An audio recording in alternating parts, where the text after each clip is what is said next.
block somebody's manifesting abilities here, okay? Corner them in, child. 10 of Swords at her back, 9 of Wands in front of her, okay?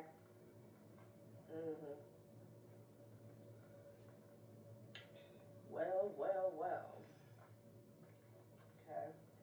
I'm supposed to go to the gym at 2 o'clock, but it's pissing it down with rain. And then we're going to see what this truth is about. Sheesh. Not the 2 of Pentacles in the reverse, okay? You got the 5 of Pentacles here twice, okay? Again. And it's also giving, damn, 5 of Pentacles here twice. You know, the 5 of Pentacles in the upright talks about one going through a rough path or a rough, damn, somebody does not want me to. Hi, my name is Asherah Rose. I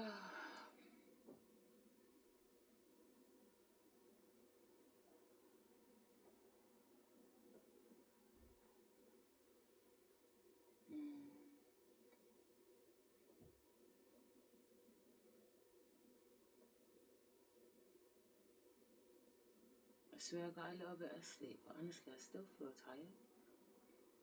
I have been still trying to get over jet lag, but my God, I am really tired.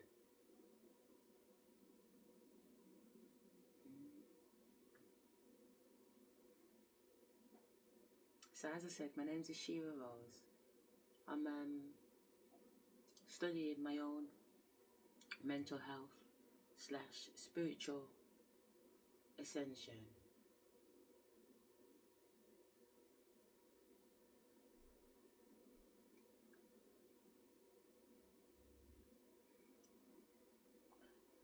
Oh my God, I'm tired.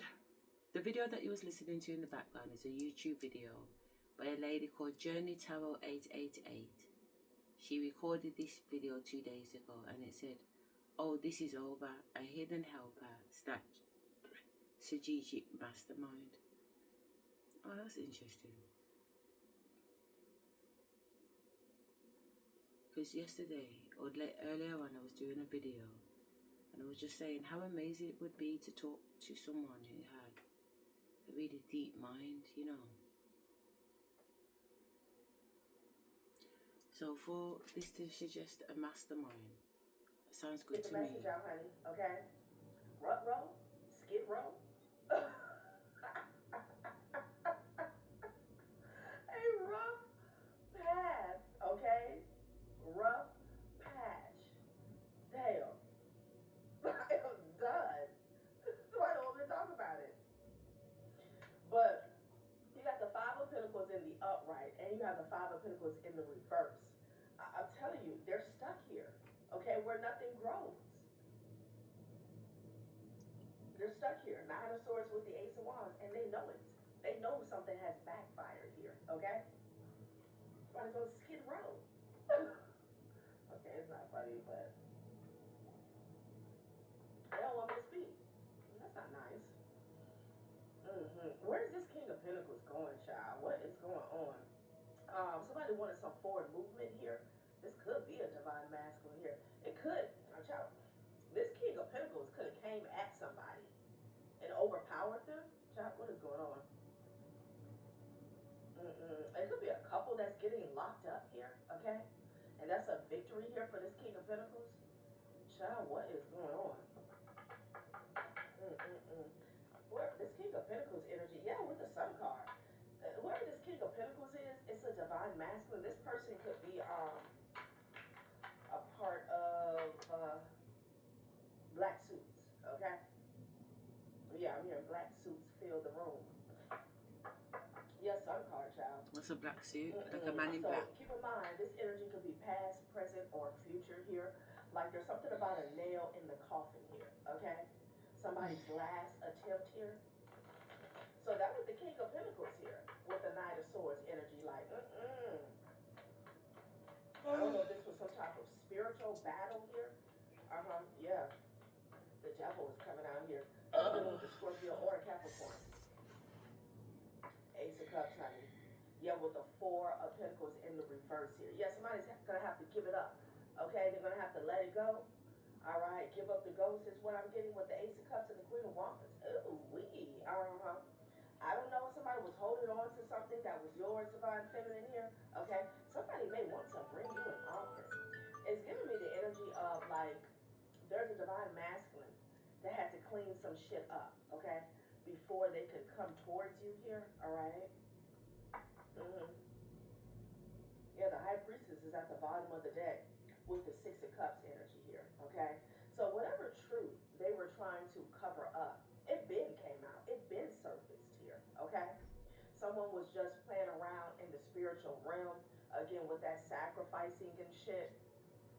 You know, trying to keep people confused, trying to keep up a veil around themselves here, okay, and their energy, trying to cloak their energy here. But that's done for. Okay, they did it to death. They did it to death here. Two of Pentacles in reverse. Somebody cannot even ride the fence here. They can't toddle back and forth here. Like they don't have any options here. Toggle. Somebody can have a toddler here. Okay. Maybe someone's toddler could be just learning how to walk here. All right. Yeah, toggle. They can't do that anymore here. Okay. It's a major loss.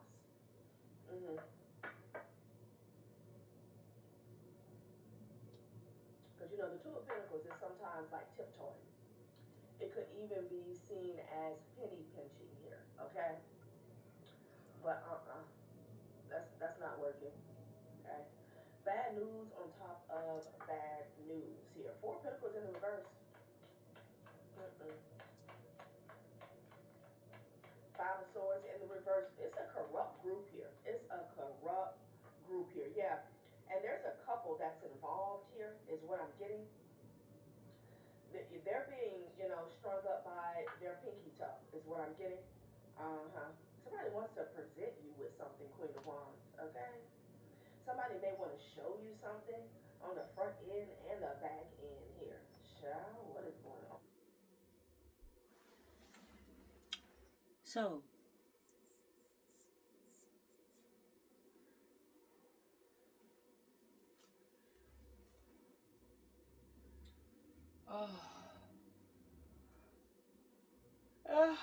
God's sake, I'm so tired. I've been jet lagged anyway, but I just feel so tired.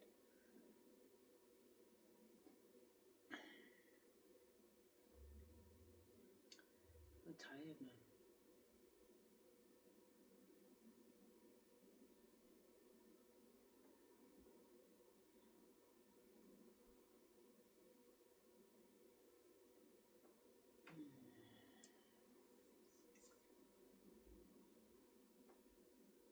Oh,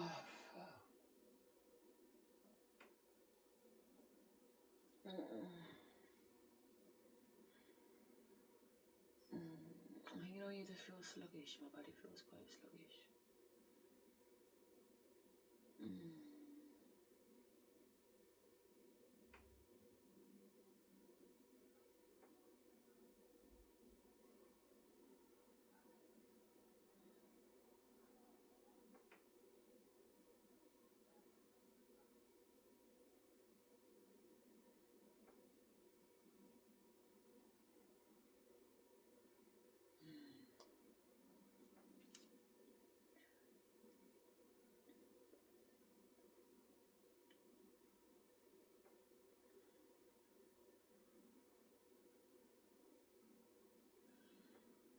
I need to ask some questions, man. Absolutely. It's always inspiring to have those deep, meaningful conversations. And if you ever want to dive deeper into any of these ideas or explore anything else, I'm always here for it. I just have a question because I've been doing some videos, and about 3 videos ago I did a video and I was showing some evidence or receipts in my phone, and some of those receipts were the imagery of some of the people that I was referring to regarding a retreat that I went on earlier on in the year. Now I just want to know what the legal implications are, because what I don't want to do is put anyone's, you know, any confidential business online that could potentially harm or put somebody at risk.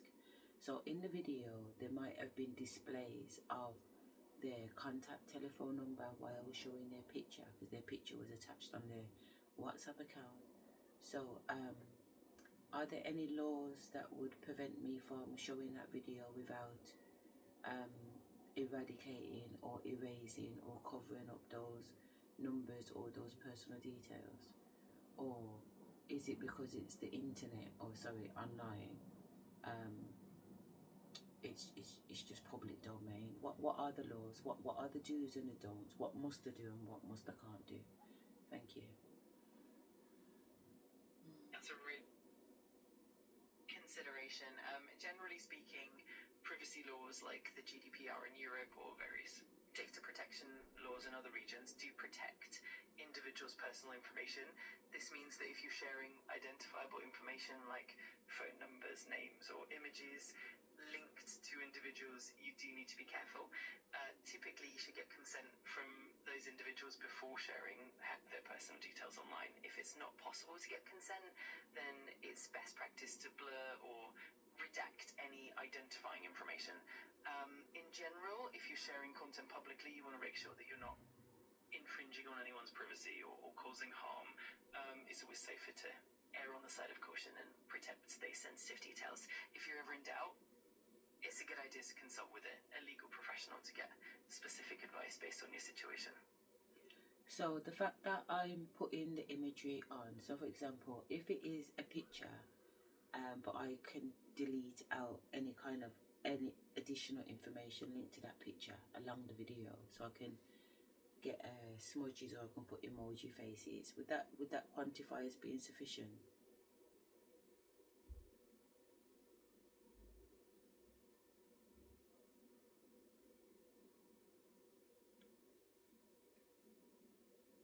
Hello? Hey there, I'm right here. If you have any more questions or if there's anything else you'd like to dive into, just let me know. I did. I asked whether or not me covering up the information with emoji face or just blurring it out, is that sufficient?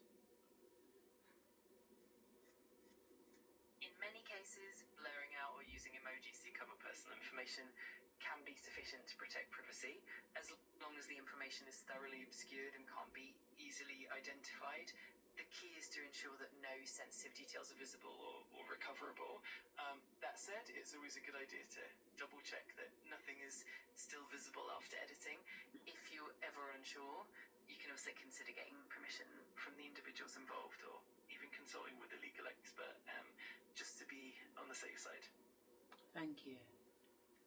So that's confirmed that in order before I put up the next video, I just need to go through it, because I was showing imagery of putting faces to the identities of the people that I was referring to in the video, but it wasn't until while I was coming back on the video that I could see, or I believe that I might have shared some confidential information that was, when I showed the picture, I didn't realise the telephone number was directly underneath it. To be fair, it was more like their nickname that I'd called themselves on WhatsApp, but I did notice that a couple of them had the numbers, or maybe all of them did, I don't know, but I'll go back in and I'll make those edits.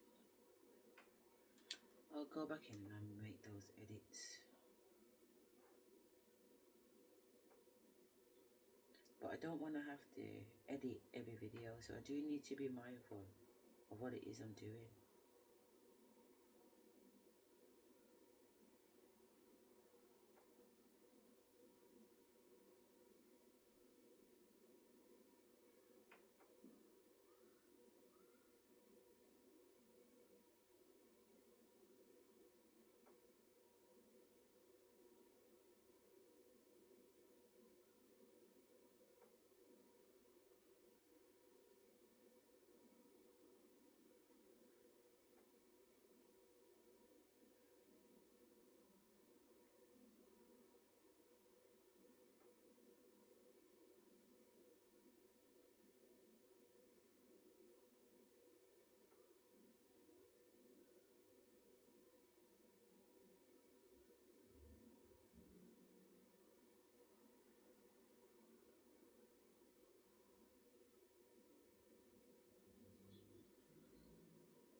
It's so funny, you know, because you see, when I was getting ready, you see, in 2024, before I went into the psychiatric ward, I was doing recordings, and they was telling me how to record.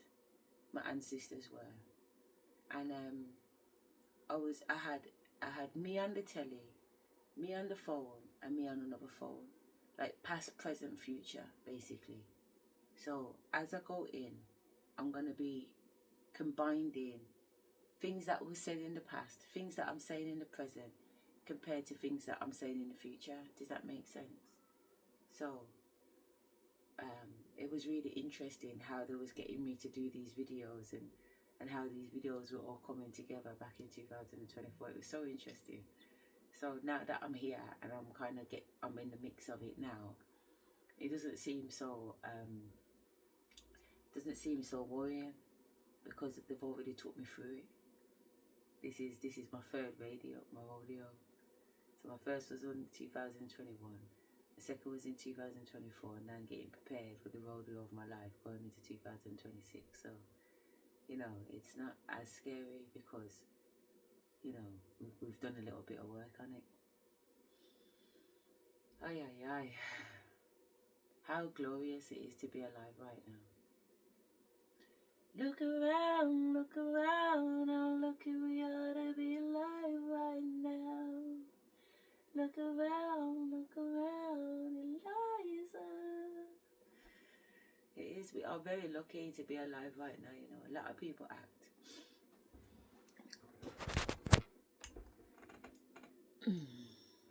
You know, a lot of people act like it's a scary time right now. And I get it, because there is some of it that could be perceived like that. You know, my son Mikhail used to be like, Mom, I don't want any children, man. I'm scared to bring kids into this world, man, because it's just effed up.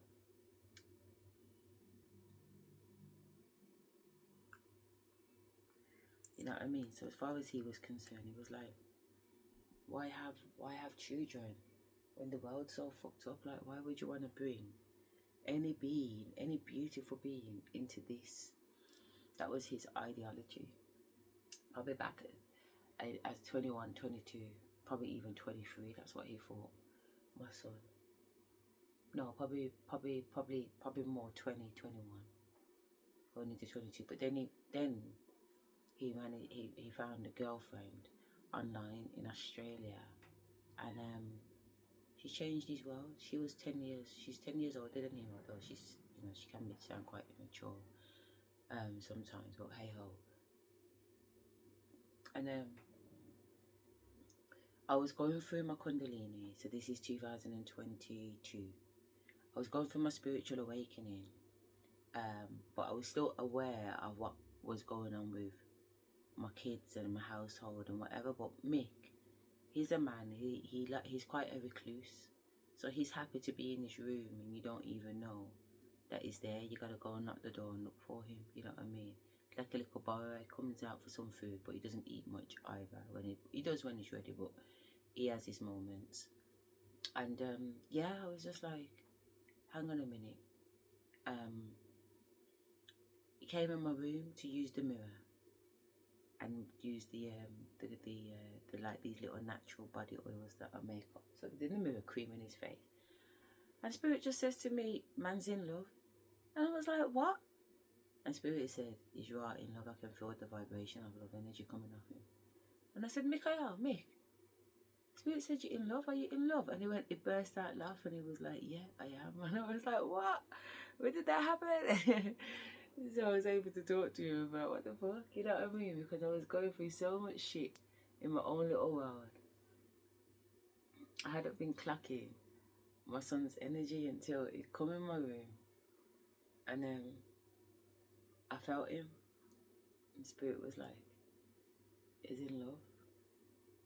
you know, and that changed the game, it did. It's that love energy at catcher, you know, straight at it. It bring a gangster to his knees too. Real love though, you know, real love, man. I was saying in the video before this video that when you are properly loved, you know, like love, not no fake love, not no conditional love, but just love. You know what I mean? It can really do you something, man. Today was my son in love, and talking about now having a baby with this girl, this boy who didn't want to bring no pitney into this world is now contemplating baby. So anyway, this year, they decided to separate. It's long distance, and they've been going for like 3 years or whatever, you know. And this year, his brother that follows him, 2 years younger, for that same gal that I told him don't bring him a blood clot yard, he's had 2 twins. So I'm a nanny. I mean, don't get me wrong, I say it in the tone that I say it in, because I'm not sure if they are my son's babies yet. You know what I mean? The jury's still out on that. And the jury's out on that, not because I'm bad-minded, but one, there's 1 or 2 things, but 2,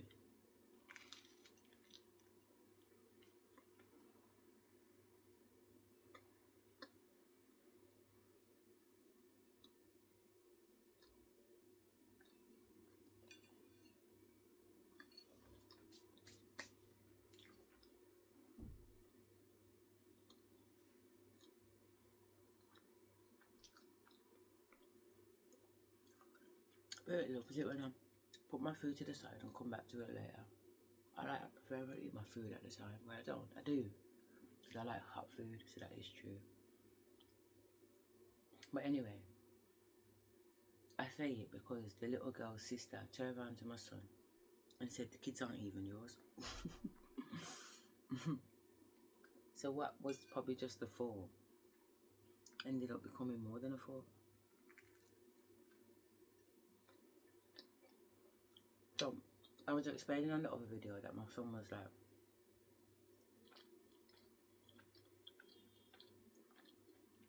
Mum, because Mikhail was like, he'd rather know that they are his nieces, because it'd be unfortunate to invest energy into something that wasn't the case.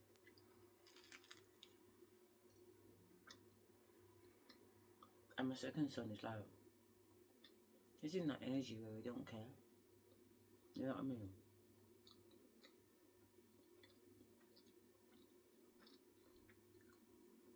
He's in the energy of don't care, because he's enjoying himself, having the opportunity to raise these little girls, and he's doing a grand job.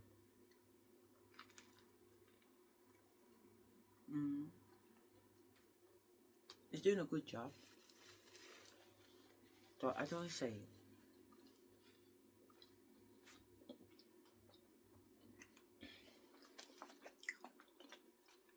so it's making me know, mind your own business. You know what I mean? Mind your own business for now.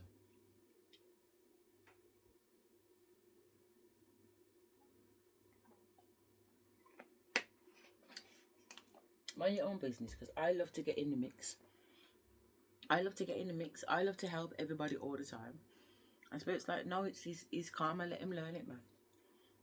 Let him go through it, because it's going to make him a better man. And I can already see it's making him a better man. So,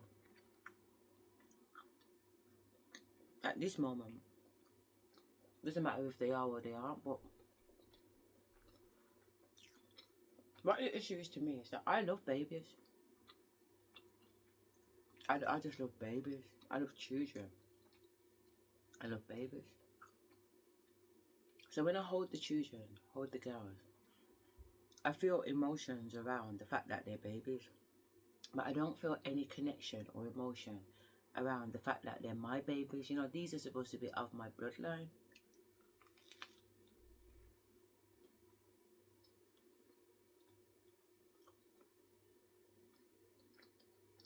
And I'm looking for cues that are coming in through the nervous system, through the heart chakra. through my blood, through my nerves. I'm not picking up any of those sensory perceptions when it comes to being in the presence of my grandchildren. It's really weird. So I do invite them up to the house for dinner.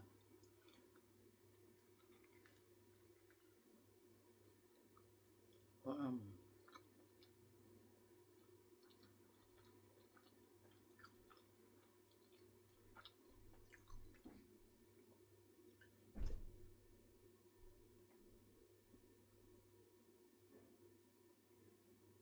Summer?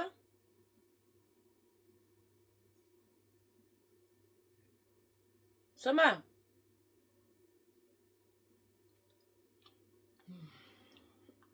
I like someone stepped out of the bathroom. But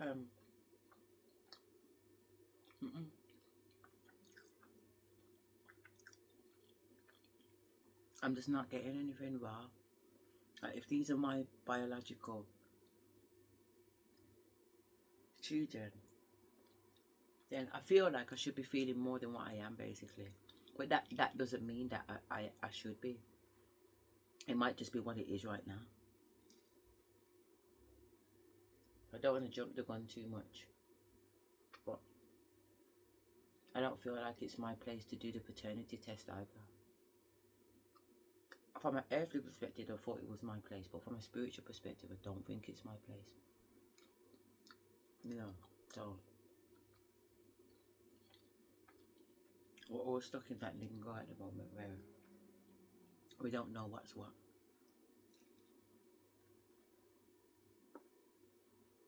Because I've asked Spirit, Spirit's telling me yes, no.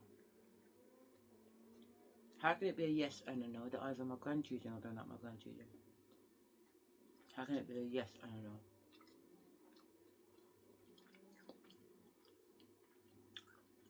And sometimes I'm getting one is and one isn't.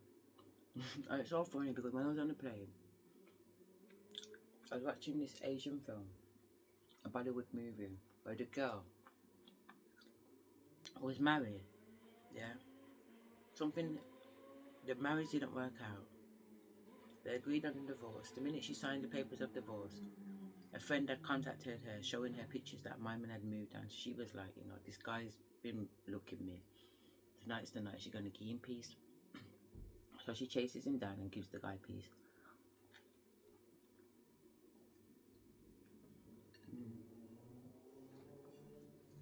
She gives the guy peace. And that night when she's going back to her room, who's hiding in the wardrobe? Their husband. Or the ex-husband, I should say. So he sticks it on her and she ends up giving him peace, but she is under her liquor. Anyway, she discovers she's pregnant. She doesn't know which one's the father. So she's telling them she's going to have to go to the hospital and do a paternity test. So when she goes to the hospital and does a paternity test, I discovered that there's 2 babies actually. And when the paternity results come back, it's that one baby belongs to one man and the other baby belongs to another man. You know what I mean? But it's still 2 twin identical girls. So the 2 men are in her life. Yeah? So when I'm saying to Spirit, how can it be a yes and a no? They're reminding me of things like that. That things can be yes and no at the same time.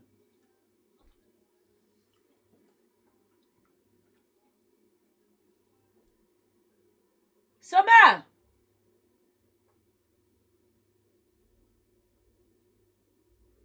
Summer!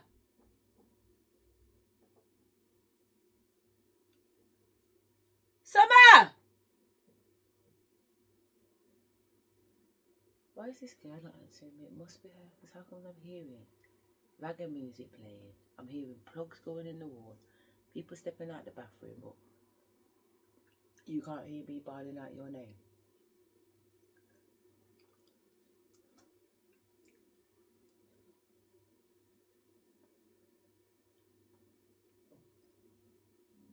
See what I mean? That's music.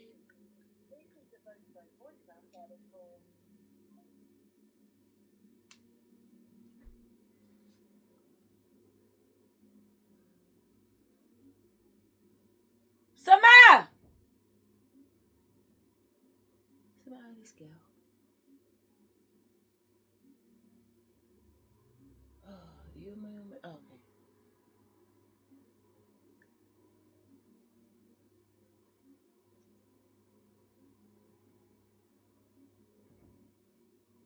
Is she upstairs or downstairs?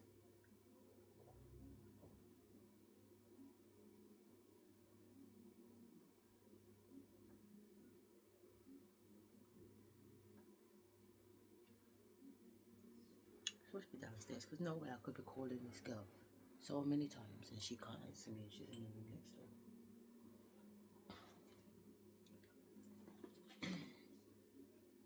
So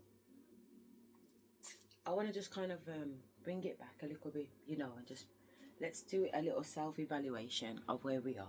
Okay, so today is Monday the 10th of November, yeah, and it's just after 3 o'clock in the afternoon, yeah. Fell asleep, but was supposed to wake up at 2 or before 2 because I said I'd go to the gym, to the sauna and the steam room, okay. I've also said that I did some stuff online yesterday and I've gone and developed a brand new course. So really, it looks like I haven't done anything today, but I have. I've developed a brand new course, which is so amazing. So I just need to upload that course into the portal and then get it accredited. So it looks like I've not done anything, but really I've just created some generational wealth there, because if I can get the course published and get the course out there, then who knows what that can become. Sorry, I don't know where my light is.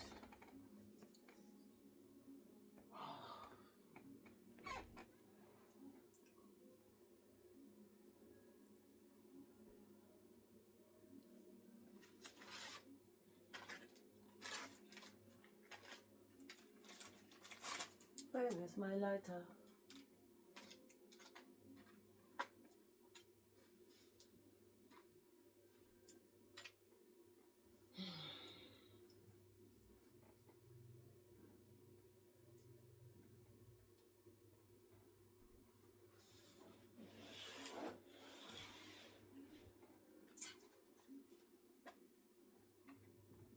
Oh, annoying.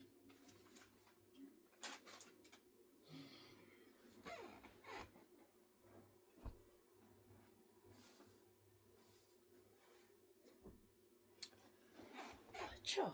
Imagine I haven't moved off the blood clot bed and I still can't find the lighter. Literally.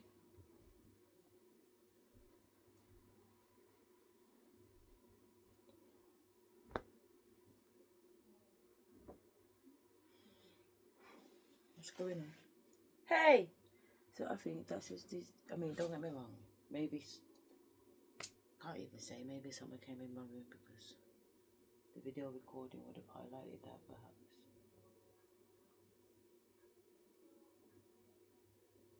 How weird though.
It was so bad. She come in my room and took my lighter.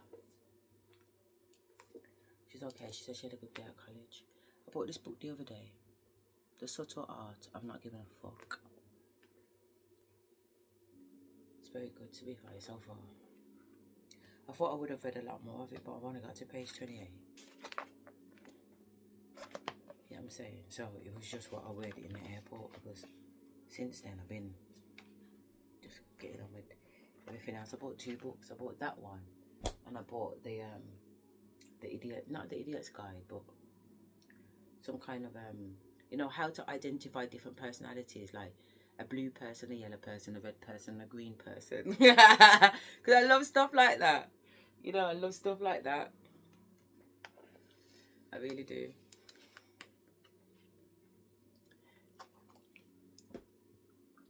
You should be able to identify all these different personality types, you know.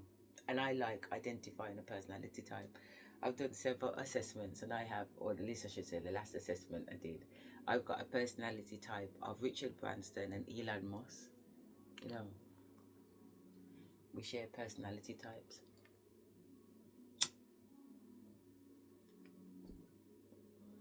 It's like the genius gene, having the ability to be innovative. So you can be innovative and create an idea, but you can also be the project and see that idea through from start to finish. Not everybody can have an idea and then birth the idea into this reality and then make it happen. Like, you know, somebody might start a business, but they don't necessarily have everything it takes to bring that business to fruition. There's different personality traits. Or even a personality trait to identify that you don't have the skills, but you're good at getting the right people with the skills. Loads of different personality types. I just love it. I really do love it. So Spirit wants me to tell you about my diamond earrings.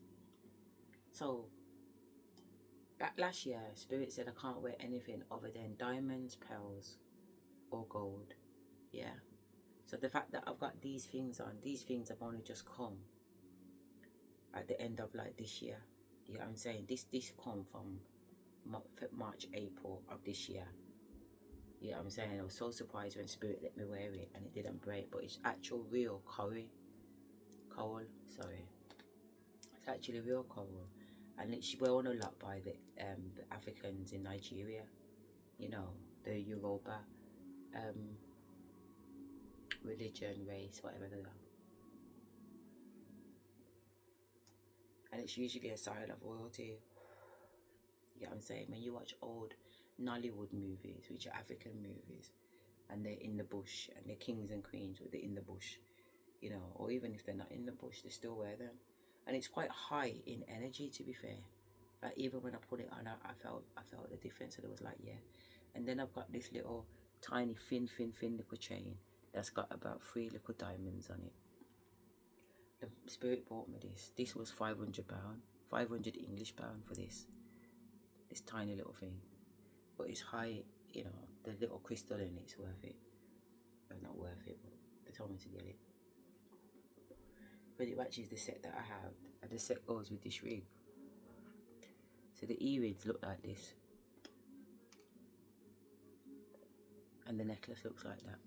I took off the necklace and put it in my purse, and I've lost one of the earrings in the room somewhere. I was like, Spirit, I don't lose things. How have I lost the earring? But the thing is, the earring fell out my ear in the night, and I thought, why is the earring just fell out all of a sudden? And I put the earring back in with the backing, and in the morning it was out again. The backing was in the bed, and God only knows where the earring is. So I was quite upset by it. You know what I mean? Because it wasn't cheap. Not even that it wasn't cheap. It's not even about the money. It's just the fact that I was warned the earring fell out my ear. Why did I not put it on the side? Because I knew that was weird anyway. So it's telling me I'm going to lose it. But why? What is the significance? Like, everything in my life happens for a reason. If a bird flies past the window, there's a reason. Some reason why it's been programmed into the program.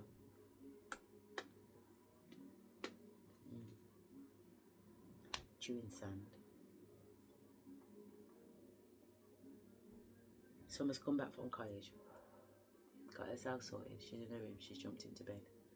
We rest a lot. We do rest a lot in this house. It's important to rest, you know. You have to spend time to be still. I didn't know that. When I was a wife, I never sat in my bed, ever. It was a fucking luxury. I didn't like to be fair. Spirit was like, come man, get up man, ain't there clothes to wash? A house full of 7 kids, there's always clothes to wash. Wait, my ex-husband's mom used to come to the house and be like, a woman's work is never done. That's what it felt like. A woman's work's never done. She spent most of her kids' life in the kitchen. She says to me, she wishes she never did that now. She wishes she spent more time with the kids. So even though the house needs to clean, the kids need to be played with too. Gotta keep a balance. I like playing with my kids. They're quite funny. They're funny kids. So, coming back to my PhD, I applied this year for university to do my PhD again. I've already done 2 years for a PhD, and they refused my application. I didn't get my supervisor in time.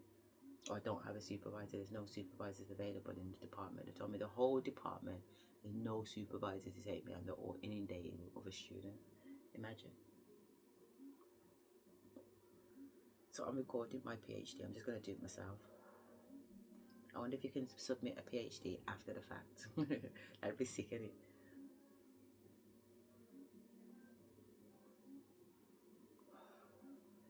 But also part of the PhD is to actually discuss things with your supervisor. Make sure you're on the right track, and that I had good supervisors too, Neil and Susan. Neil and Susan were my PhD supervisors. Really good supervisors. I am actually tired. I think I'm gonna lie down again, alright? I'm tired, man. I'm tired. I'm tired. I'm tired. 5 of Swords in the reverse here, okay? I don't know if someone was trying to siphon divine feminine energy here. Trying to siphon my essence, energy, okay? my essence. Beauty, vitality here. Again, fertility with that Empress energy. Just witchcraft, here, okay?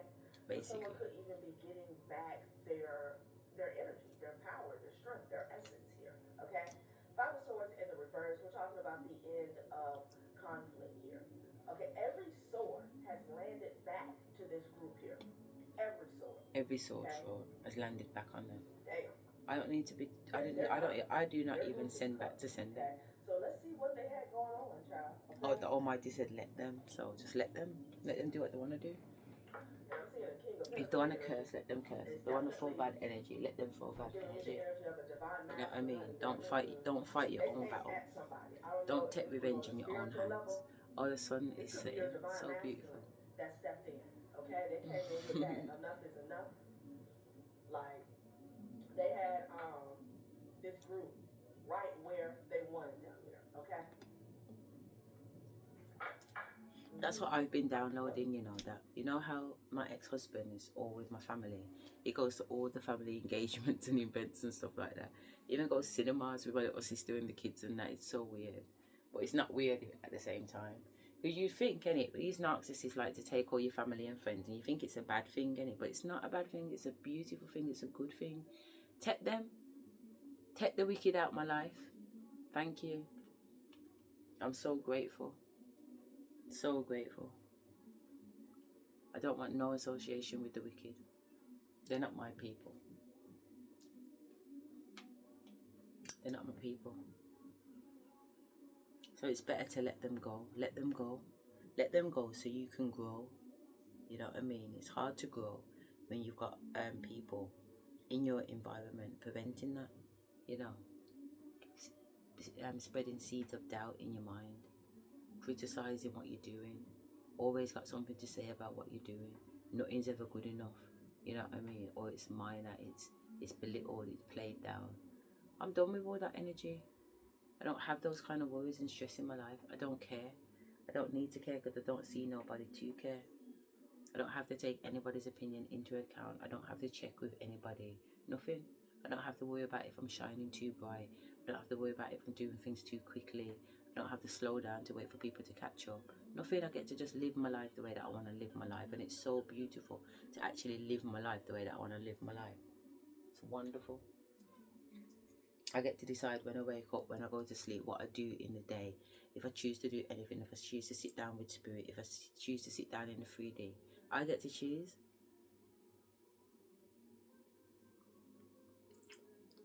You know, it's really nice. And most of the time I choose to just sit down with God, my spirits, my ancestors. They're all around me. You know what I mean? They're all around me.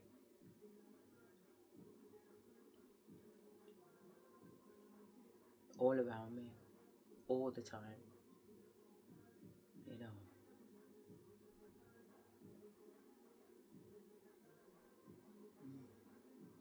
They said I've done a good job with the videos, they're telling me. You know what I mean?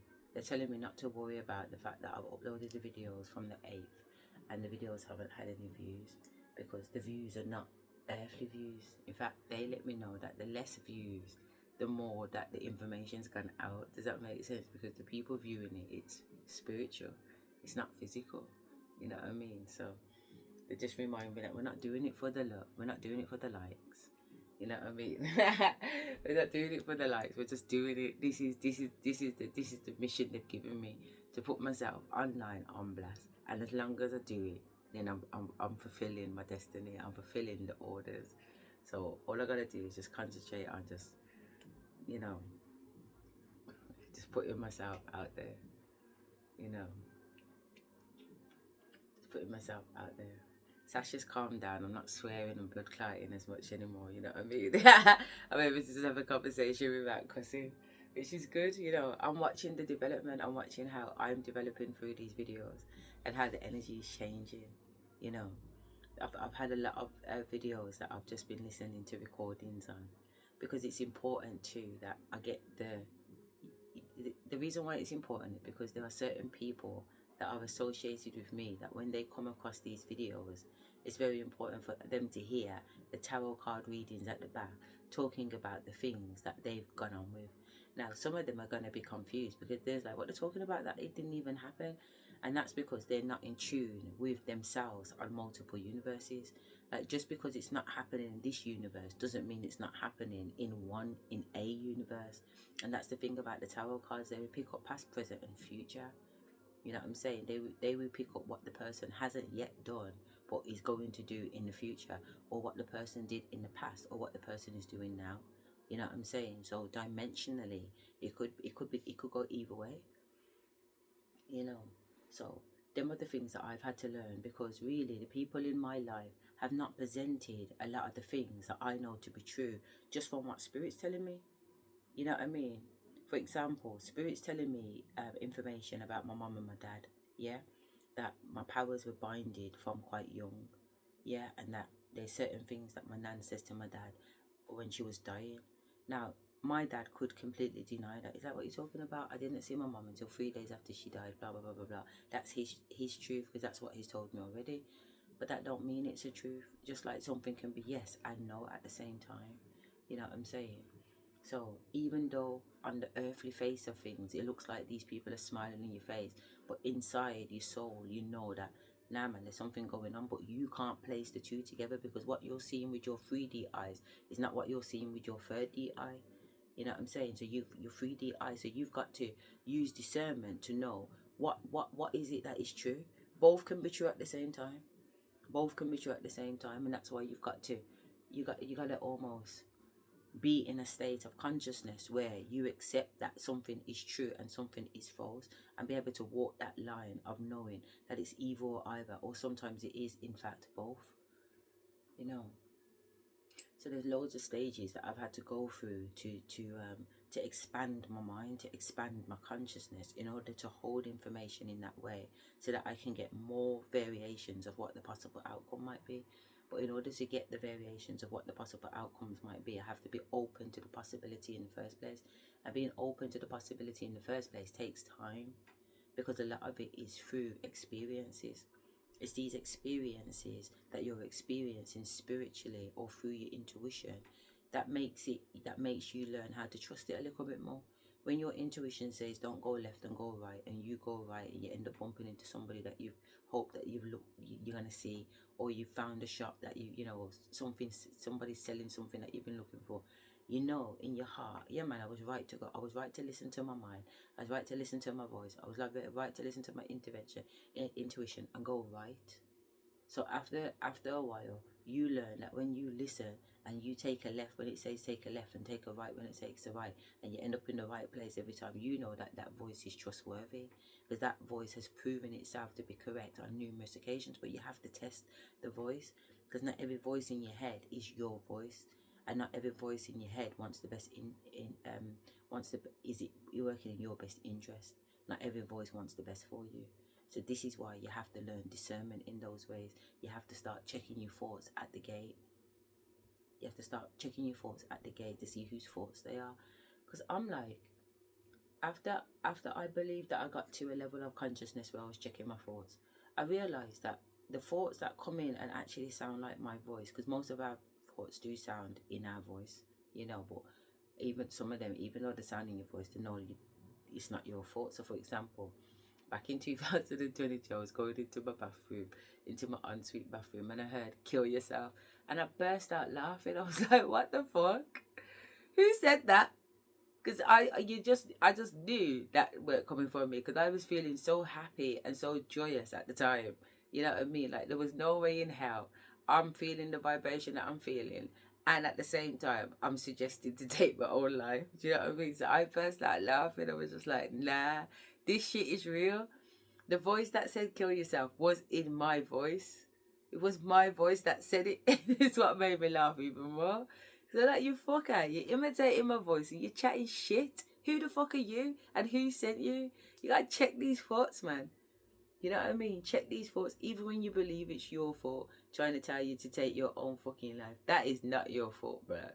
That ain't your fault. You know what I mean? These are entities that are in your mind. And I didn't realise how deep it was.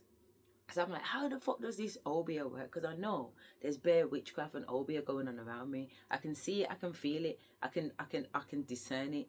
But I just don't understand how this fucking thing works. How are they summoning these demons to do their bidding? How does it fucking work? So when I went to Africa the second time, I went to Volta, I linked back up with my taxi driver, Samuel, who is next in line to be chief of Volta, and his mum's the queen mother of Volta. Now Volta is like the capital voodoo I want to say continent, but I want to say country, but it's not a country, it's just the area within the country. You know what I mean? So like, imagine if it's like a ward or a constituency. Yeah, they call theirs communities. So community, whatever the number community voter is, that's like, if you want black magic done, that's where you go to get your black magic done. And I've gone down there, trotting down there twice. I've been to Volta twice. The 2 times I went to Ghana, I went down there. Let me tell you about what happened then. All right, so I've had to not run, but I'm gonna say run. Okay, I've had to run from that group in the retreat that I showed you the pictures of, because it just went down. Some funny spooky shit went down in it. Now earlier on in the other video, I mentioned that when I went to New J Church, I joined the women's group in church, and we did a weekend thing where we was learning about transforming from a butterfly into a caterpillar, and spent the weekend. And then after that, I did a 12-week program called the Esther program, and it's about Esther in the Bible. So as women, you're learning about self-empowerment. You're learning how to prepare yourself for the king. You're learning, do you know what I mean? There's all these concepts. It's so beautiful. It was really nice being around womenhood, even though there were certain women giving off certain vibes and certain energies. But if I just focus on the course and what I was actually getting out of the course, it was really, really good. And it's a course that's been put on by a lady called Yvonne, what's the last name?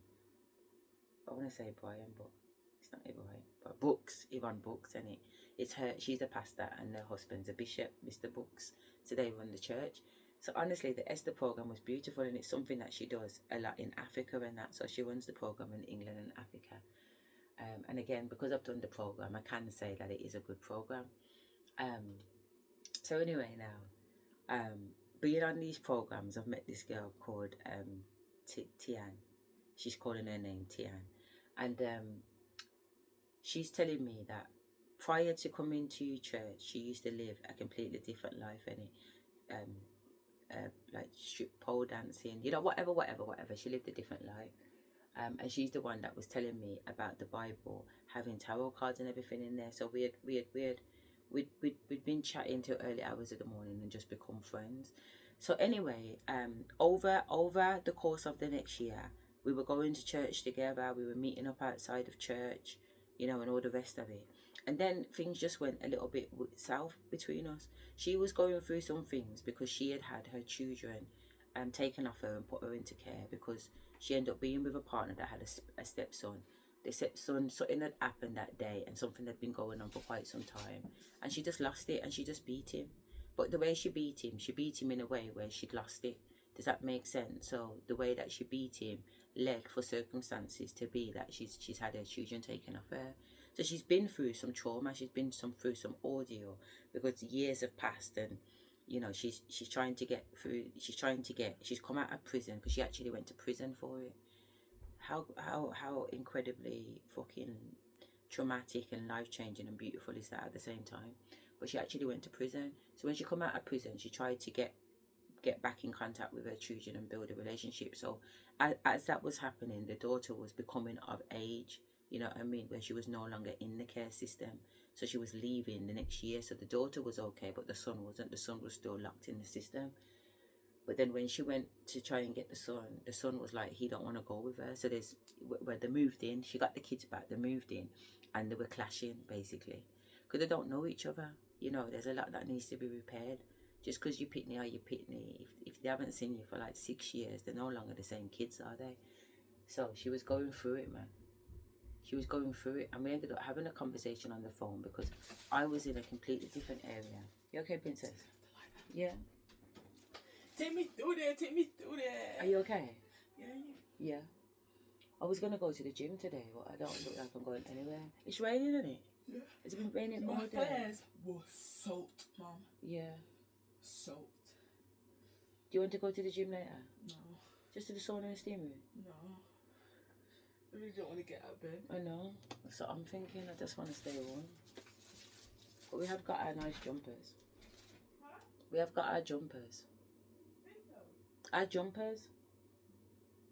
What do you want to do? Because didn't you say that you want to go for like dinner at some nice places? Huh? Didn't you say you want to go to dinner at some nice places? Yeah. When then? Whenever.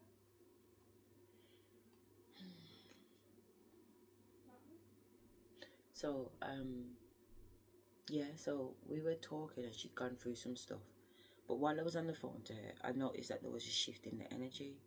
I couldn't quite put my finger on what part of the sentence or what part of the conversation led to it, but I just knew that something had changed energetically. Do you get what I'm trying to say? So I didn't see her for a while, then I seen her, then I haven't seen her for a while. So it's been years since I've seen this girl, right? But Spirit's telling me that there's somebody doing black magic on me, and I know them, but I don't really know them. And when I find out who it is, I'm going to be quite surprised at who it fucking is. You know what I mean? So anyway, now, years and years have gone by. I've not seen this girl. I've ended up going to Africa in February, the 14th of February 2025, and going for 2 weeks. Spirit is saying to me, I've only booked accommodation for 5 days out of the 2 weeks, because Spirit is letting me know. They're not telling me where I'm booking next, but just go, and then when I get there, they let me know where I need to book next. So because I walk in complete faith, and I've rehearsed this with Spirit over and over and over again over the years, I know that I can just pack up my bags and go to Africa, and I don't need to worry about where I'm going in Africa. I will get the instructions when I get the instructions. So I'm like, all right, then fair enough. So I've paid for my accommodation in terms of the retreat, and I've done 5 days at the hotel. Yeah, and I know that I'm going somewhere else. I got the money in my bank, so I can actually go anywhere, anyway. You know what I'm saying? It's no problem, you know. So I end up getting there, stopping at the Cocobaiti Hotel, which is a few hotels down from the hotel where it's all happening. So anyway, Harstead Calfat.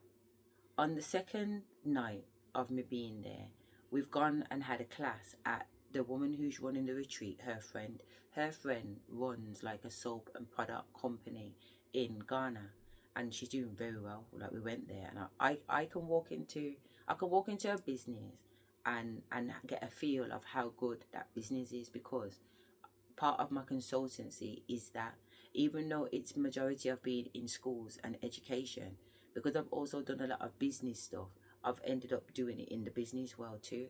So we've gone there, and I can see her policies, procedures on the wall. I can see her staff KPIs, and I'm like, you know what I'm saying? Like, if you're running a business, these are the things that these are the things, it's the data in the business that run the business. And I could see that she had that understanding, and I said, I said, what? I said, like, I was killing it. Everything I said, she was laughing, but she was laughing in a way, like, and also kind of saying, you know what, stop chatting my business. I was just chatting out the business, innit? Like, because I can see, I get downloads too. So not only am I clacking what I can see in front of me, I get downloads on top of what I'm seeing too. So I'm chatting out, and I'm like, you know what I'm saying? That she's smiling and laughing because she knows she's fucking running shit, man. You know what I mean? She's turning paper. I'm really proud, man. This is a good fucking thing, man. I can get involved with this, because I'm designing my own products here in the UK. You know what I'm saying? And she's got shit going on in Africa, and she's talking about how she's learned and discovered how to preserve certain things. That time it's gonna cost me $7,000 to sit down with a bottle on a fucking shelf for a year, so I can see how the product responds after 18 months, basically. But this girl's got certain things patterned, and I want to keep all my ingredients idle. But because I'm mixing certain waters with certain oils, once you start putting water in the mix, water will go off in it. So it has a lifespan. It's gonna shorten the lifespan because it's not just oil based. But Spirit saying to me, no, I need you to get this mixed together. You know what I say? Because this is one of the business ideas that they downloaded to me in 2022. So you know what I'm saying? So I've got a friend that runs like a cosmetic company, and she's got all the qualifications, the UK qualifications, to say that she can mix and blend and formulate products, formulate chemicals. You know, she has that understanding, but she's also an ethical chemist. So you can't go to her with animal based, you know what I mean, and all those kind of fuckery. She will only do plant based or natural based. So I just like her style, and she's very political. Like, she's on a rampage to get the government to change all these forever chemicals. And if you're not sure what a forever chemical is, you can Google it. But basically, it just means a chemical that doesn't fucking die. You get what I'm trying to, like, it doesn't disintegrate, it doesn't go anywhere. You know what I'm saying? So they end up being poured into the sea and poured into places where they shouldn't fucking be, or they're on our skin and they're killing us. So she's quite an activist in that respect. But when I went Jamaica and Ghana, I seen that I probably don't have to go all the way around the weekend. I can just deal with this girl. But remember, this girl is the friend of the woman who's done the retreat, and the woman who's done the retreat is a blood clot demon. You know, so so I ain't reached out or nothing like that yet, because I'm just like, you know, I let sleeping dogs lay a little bit, you know what I mean? But yeah, so anyway, come back to the point. We've gone to this soap making course, yeah, and learned how to make soaps and shea butters and whatever else. So we're on our way back now. So some of us have jumped in a taxi, and some of us have decided to walk. So I'm walking with George and Laura. George and Laura are the two people that I mentioned that my ancestors ended up beating with a stick when we drove 5 hours away from our hotel. But so I'm with them. Everyone's being really cool about it. Like, I've gone on with my fucking shamanic self. I'm saying shit, I'm doing shit, it's all fucking whatever. And these people are acting like everything is cushion, it's all Irish. And maybe it is, you know what I mean? But it's just weird that it is. You know, why would it be? Why would it be okay? I don't know. But anyway, they're acting like it's okay. So we're just cutting through. So we're walking back to the hotel along the road, yeah? And there ain't no road in Africa. Plus, there's like a draining system along the road. So you do have to pay attention where you're walking, because you literally can fall down a hole. Do you know what I mean? It's crazy, man. It's so crazy. So anyway, we're on our way back to the hotel. Yeah, where it's all happening. And we hear noise, we hear music, we can hear drums playing. And the white girl that I'm with, Laura, she's a bad girl African dancer. Like, don't get it twisted. Like, she's won competitions in African dancing, and she knows everything about Africa. So she's on the way back from the waterfall, I said that me and her sat in the minibus together and was chatting for nearly fucking 10 hours because it took us that long to get back because we ended up in traffic in Africa. You don't want to end up in traffic in Africa. There's so many people in Africa. Like, I come from the UK and it seems like there's loads of people. No, it's a tiny little fraction. Africa is a big place. I feel like it's hard to comprehend how big it is until you actually go there and see it for yourself. You know, there's people as far as the eyes can see. I went to markets in Jamestown, and I'm telling you now, I stood up in the car park, so I'm like 4 or 5 levels up, and at that level, you look over at the market, and I'm telling you, as far as the eye can see, there's market stores.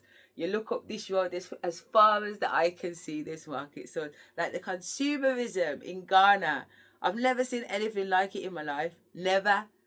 And not only that, Africa, in this part of Ghana, this part of Africa, there is so much rubbish. Africa's got a massive recycling problem. Let me not go off subject though, but so anyway, yeah, as far as the eye can see, but we're up here now, and she's a big time dancer. So as we're walking back, we hear African beats coming out the sound of someone's house. So as we've looked into the back garden, we can see African dancers. So Laura, she's really excited. She's like, yo, African dancing, I'm going in to have a look. So me fast too, you know. So I'm like, I'm going in to have a look. So George is like, nah man, I'm tired. I'm going back to the hotel.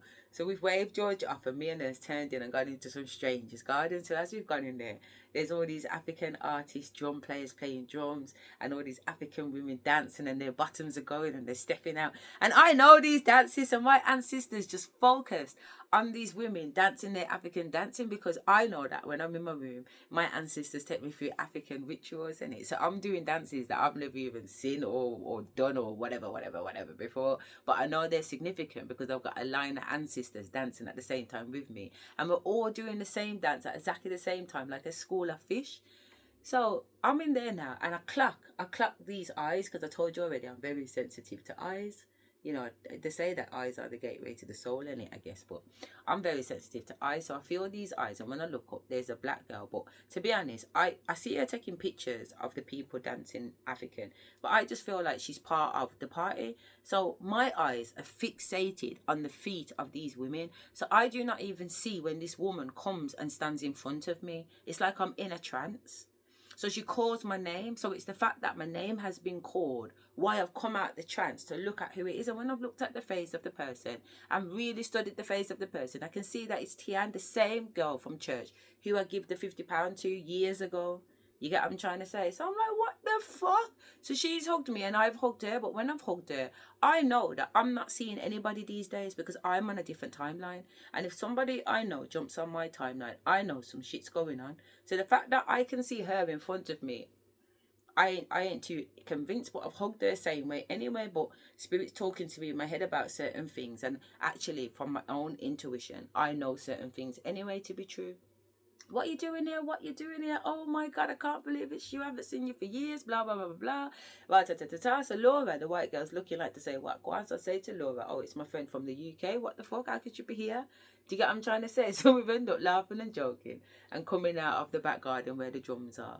And I said, where have you just come from? So she's pointed right opposite the garden. Now, right opposite the garden, there's like a little hotel restaurant. And you can go in there and you can sit down in the pool and you can sauna and whatever else. So she don't live too far from the area. So this is where she comes to like have a little relaxing session. Do you get what I'm saying? And coincidentally, she's heard the music, crossed over, and then we've come in and she's seen me. Now, Africa is a big place.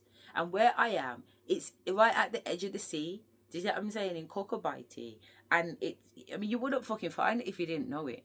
You know what I mean? Like, you wouldn't find it if you didn't know it. So what are the odds, you know, out of all the places? Because remember, it's time and space, you know. You've got to be at the same time on the same day in the same year at that location. And remember, everywhere we've walked before.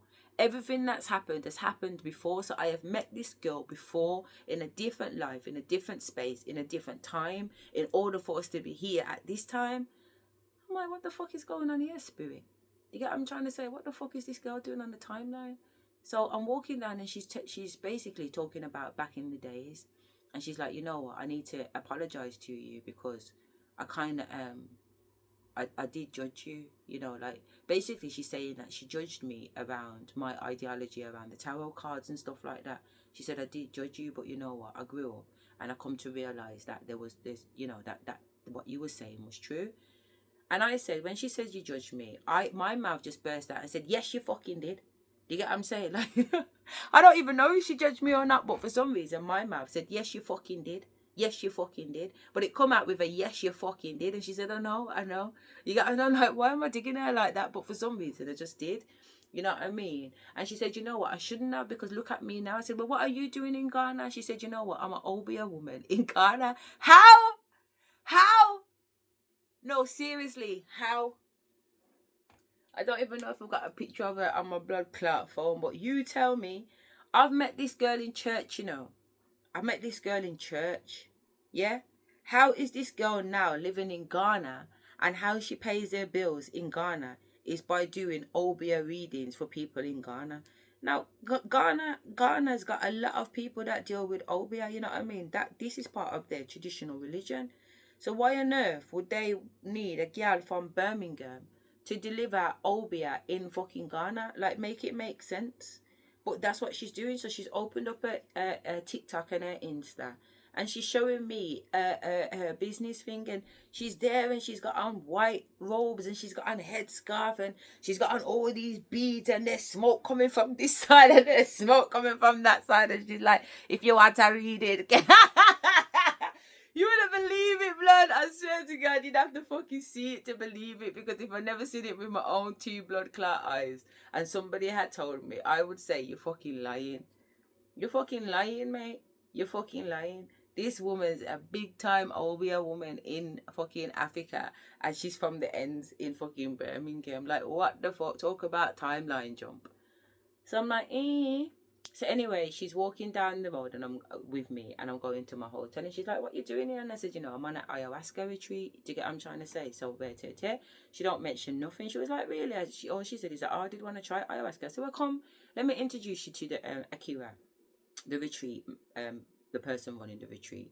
And if anything, you can exchange details. So she comes with me to the hotel where it's all going on. It's not my hotel, because remember, my hotel's further down the beach, but I've gone into the hotel, and as soon as we've gone in, there's a cure. So I introduced the girl to a cure, and a cure introduced herself to the girl. So from my perspective, this is the first time these two are meeting, because when they've engaged, nobody's turned around and said, oh, I know ya, or oh, it's you, or did you get my message? There's no exchange of small talk like that. It's just hello, like it's the first time they're meeting. So I'm explaining to Akia who the girl is and how you know, she's interested in the thingy. So she ends up taking Akia's number. But not only that, that same black girl Amelia, who I mentioned in the other video, who was sitting in the middle of me and Lily, she's there.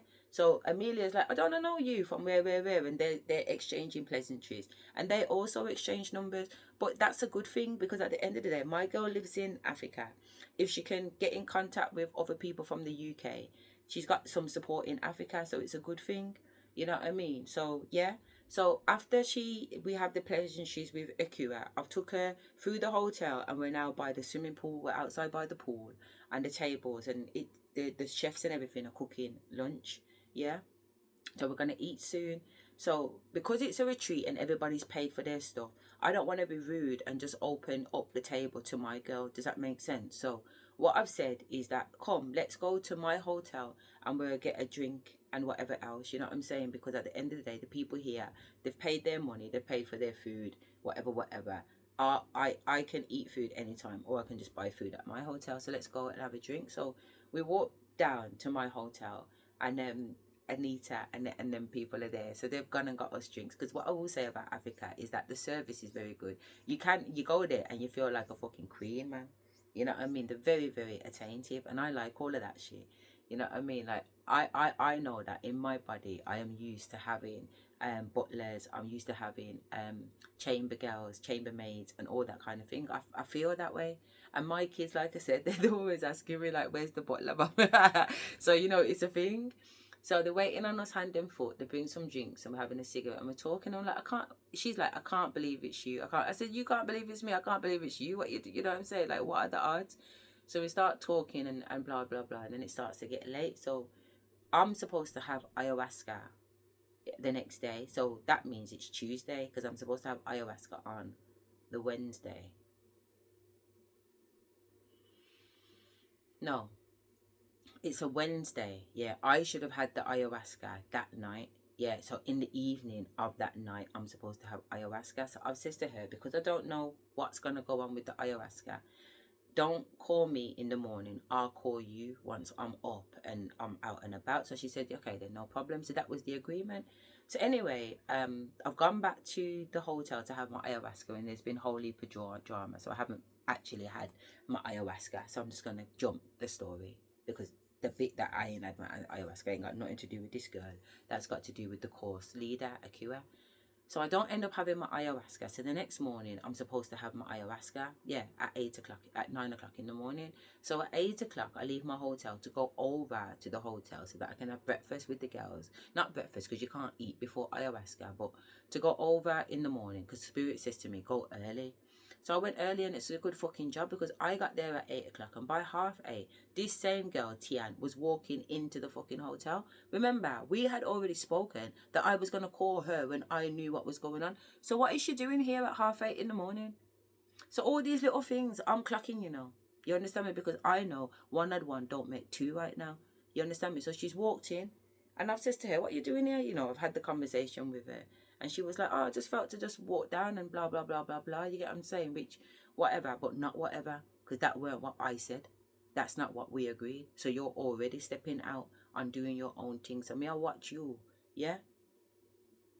So, we're sitting down there now, get the people that have offered us some tea and whatever, and we're laughing and whatever else. So anyway, Asherah comes out and she comes and sits with me now. What I haven't said to you is that me and Asherah kind of got into it last night because I'm supposed to have my ayahuasca. Why is Asherah coming to me at 7 o'clock in the evening? I should be having my ayahuasca a long time ago, to tell me that she sent my picture to her brother in London and her friend in London to get a reading on me, and the information's come back. I said that I can't get ayahuasca because I'm promiscuous and I've got leaky boundaries. Make it make fucking sense, man. Make it make sense. Yeah.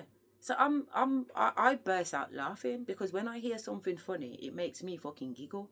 Does that make sense? And at the end of the day, when I hear stupidness, that also, it can either make me angry or it can make me laugh. On this occasion, it made me fucking laugh because I already got this woman clocked. I'm already getting the downloads before I got to Africa. I've already got the downloads from Monday. My spirits are telling me that she's fucking scared of me. She don't want to do the ayahuasca with me. She don't feel safe with me. And I don't feel safe with her anyway, because I know if I do the ayahuasca, my nan is going to jump on her because my nan wants her. I can feel my body edging like it wants fucking blood.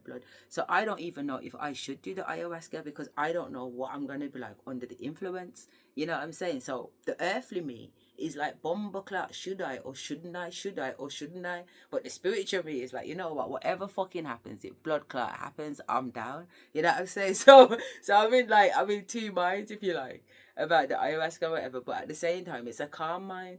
Because at the end of the day, we know that it's going to be spirit decision anyway. So there's no point worrying about it. There's no point thinking about it. We just roll with it. So anyway, so I says to her, what the fuck has my pussy basically got to do with whether or not I can get ayahuasca and I've paid my money for ayahuasca? Does that even make sense? And furthermore, who gave you permission to send my fucking picture out to anybody? You don't do that. That's fucking rude. Do you understand where I'm coming from? At least ask for permission, but even so, you should not be doing that.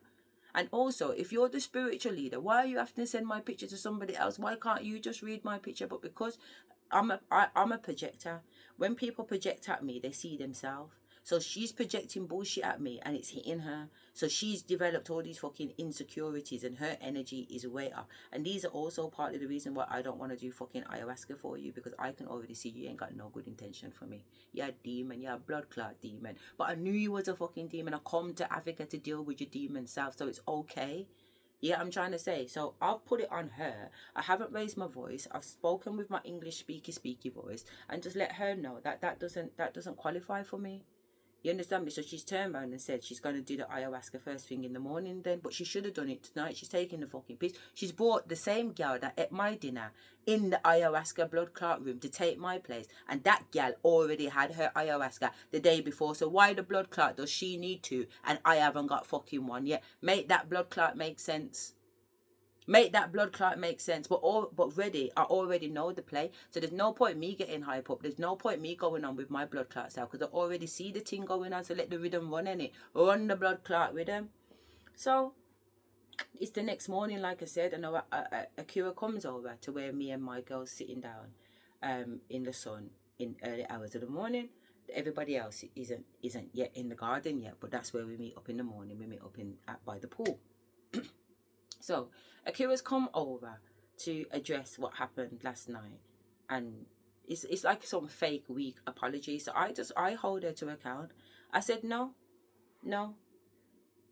So basically I'm saying no, that you're not just gonna come and wipe over it, because at the end of the day what you went on with last night was a big blood clot disrespect, and I want to address it. And at the end of the day I'm not afraid of blood clot nobody, so I'm going to tell you about your blood clot self. So I'm sitting down there telling her about her blood clot self. So she's like, oh, that's a bit unfair. No, it's not unfair. I'm Mr. Tinine, does it sound fucking unfair? This woman has sent my pictures to people and asked people to give her a reading, and they've come back with some blood clot reading that I'm promiscuous. I said, T, do you know me to be blood clot promiscuous, or do you know me from church married to my blood clot husband? She's like, that's not Asherah. She turned around to her and she said that's not Asherah. Do you get what I'm saying? Like, differently, you can't say that she's promiscuous, because she knows how I stay. Because if I'm fucking, I'm fucking, and if I'm not fucking, I'm not fucking. At the end of the day, it's my blood clot pussy. You know what I'm saying? I do what the fuck I want with my pussy. Let's not get it fucking twisted.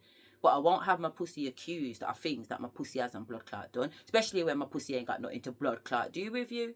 Did you put down any fucking money? Did you put down any deposit on any pussy to be talking about what blood clot pussy's doing from what pussy's not doing? And then you want to turn around and say I can't get blood clot ayahuasca and I've paid my blood. Make it make sense, man. Don't get on my fucking nerves. So I've stuck it on her. My ancestors, oh, I told you already, my nan wants her. So I ain't holding back, mate. I let the rhythm run, blood. I let the rhythm run up on it. So anyway, after I've cussed it out, she's apologised. Yeah, she's apologised. She can't apologise fucking enough. Like, she understands the errors of her behaviour. And she's like, we're going to do the ayahuasca this morning. I'm saying to myself, I don't even know if I'm doing the ayahuasca, but I don't need to have that conversation with her just yet, because my ancestors haven't given me a definite no yet. So we're still running the rhythm.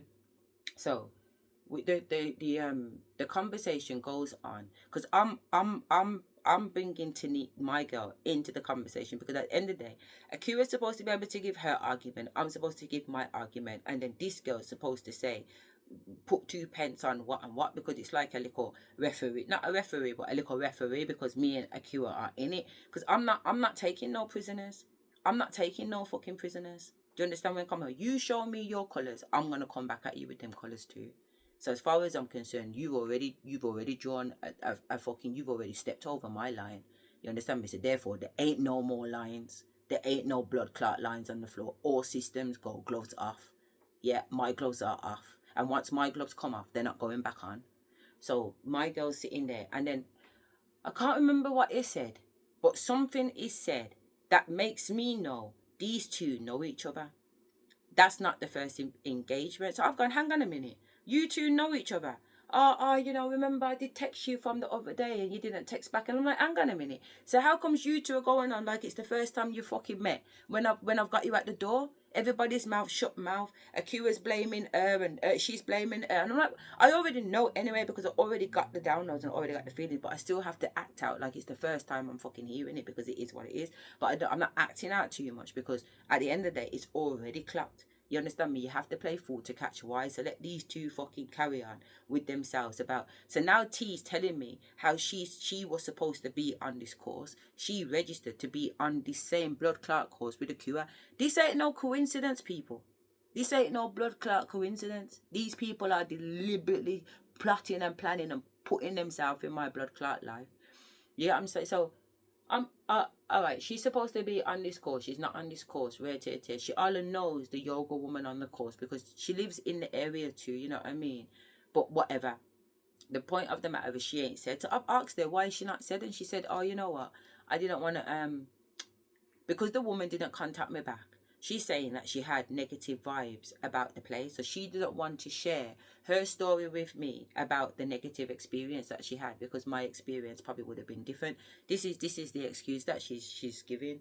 Whatever, you get what I'm trying to say? Because at the end of the day, you, like I said, 1-on-1 must make two, and it don't make two. But if that's what she's giving as her reason, I'm not here to argue her reason, because I already know what I know in it. So it doesn't really matter what somebody else says. Let them say what they want to say, because them talking gives me more information anyway. So don't stop the talk. So I said, Akira, do you know, because I now know that they know each other. I'm like, do you know that my girl does readings? And she said, no, I didn't know she does readings. So I said, show her your Instagram and show her your whatever that you showed me with your in your white fucking head wrap and your white fucking gown and a smoke at the blood clot place and tarot cards and every fucking monkey hand, everything are going down on the blood clot floor with this girl. So I'm saying show her. Do you get what I'm trying to say? Show her. So we're also having a conversation about, well, after the show her, I won't jump the line. Show her. So she takes out her phone like this. She goes on her Insta and Akira starts to look at it. And Akira's looking at her phone. And Akira's going, oh, that's nice. Oh, like say she's looking at a cat or a dog or a baby or something. And I'm saying the sounds that Akira's making does not make sense to what I saw, because there weren't nothing cute about the video that she saw. Plus, I can hear a white man talking like he's in court. And the white man saying, right, in the first degree, we find the defendant guilty. In count 2, we find the offendant guilty. Count 3, we've counted. So I'm hearing all these counts of guilty, and it's on number 8 now. And she's still cooing at the phone, and I'm saying, what the fuck? What have you shown her? What have you given her on the phone? So I've snatched the phone out of Akira's hand to say, let me see what the fuck is going on. So when I'm looking at the phone is the girl. The phone is my girl going on with her obia thing. You understand me? So what is Akira doing at? And who is the white man talking? So I've looked at the phone and Spirit said, don't say nothing, give her back the phone. So as I've given her back the phone, the fucking court orders carry on again. She got 60, she's guilty on 16 accounts. What the fuck is going on? And what the fuck is going on at this point? You guys saying, I like Spirit. Differently fun and joke aside. You guys saying, Akira is still queuing. She's still queuing at the phone on centered 16. She's guilty on 16 blood clot accounts, man. You know what I mean? I'm like, what the fuck is going on? So Akira's give my girl back the phone after the 16th order has been set. I'm going on like I can't hear nothing, you know, because you know how the monkey saying it. See no evil, hear no evil, speak no bomber clot evil, you gotta say. So don't bother talking, don't ask no questions. So anyway, because that scene's kind of happened with the thingy, innit? So Akira is asking her information about it, and they're doing a little exchange, and I'm sitting there quiet. And then when they finish that conversation, I'm asking my friend, where are the good places to go? Because my ancestors are saying, I've come here to go down, deep in wherever the spiritual places are in Ghana. You know what I'm saying? So my ancestors are making me know, we're going deep, you know, you ready for this one, Asherah? Born ready, motherfucker, born ready. Yeah, just name the time, you know what I'm saying? I'm born ready.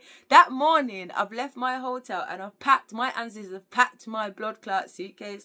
I'm supposed to have ayahuasca that morning. My ancestors have packed a suitcase and they put a deposit on a hotel how many miles away in Accra. You understand me? So I don't know what's going on. I don't even know if I'm having ayahuasca this morning. You know what I'm saying? I just know that Spirit had me on the beach from 5 o'clock in the morning, picking up all these little black things that look like palm tree nuts. Do you understand me? But they've come out of the sea. Now, usually a palm tree nut is brown. These ones are jet black. And I've picked up over 200 of them, you know. One by blood clot, one. My ancestors had me out there from it was dark. The sun don't even come up yet. And I've got over 200 of these palm nuts. And these palm nuts are just following the edge of the water. You know, as the water comes up to the sand. And as the water's gone back down, it's left these trails of palm. They're not even palm nuts, because Akira's telling me they're not palm nuts. Like, they look like it, but they're black. You know what I mean? So she don't even know what they are, and she's African. I've just come to Africa, and and she was like, these are so rare. I'm like, how can they be rare when I picked up over 200 of them off the beach? That doesn't 200 don't seem rare to me, but they are. They're not normal. You know what I mean? But my ancestors have laid them out that morning. So out of the 200, they've told me to keep 10, and the 200 they've told me what to do with them. So I've gone and done what they told me to do with the 200. So I've come back with the 10, but I ain't said nothing. You get what I'm trying to say? So anyway, I'm asking my girl from Birmingham, the UK, where are the best places to go and deal with people like that? Because obviously she's involved in it, so she's telling me where to go. You want to go down to Volta.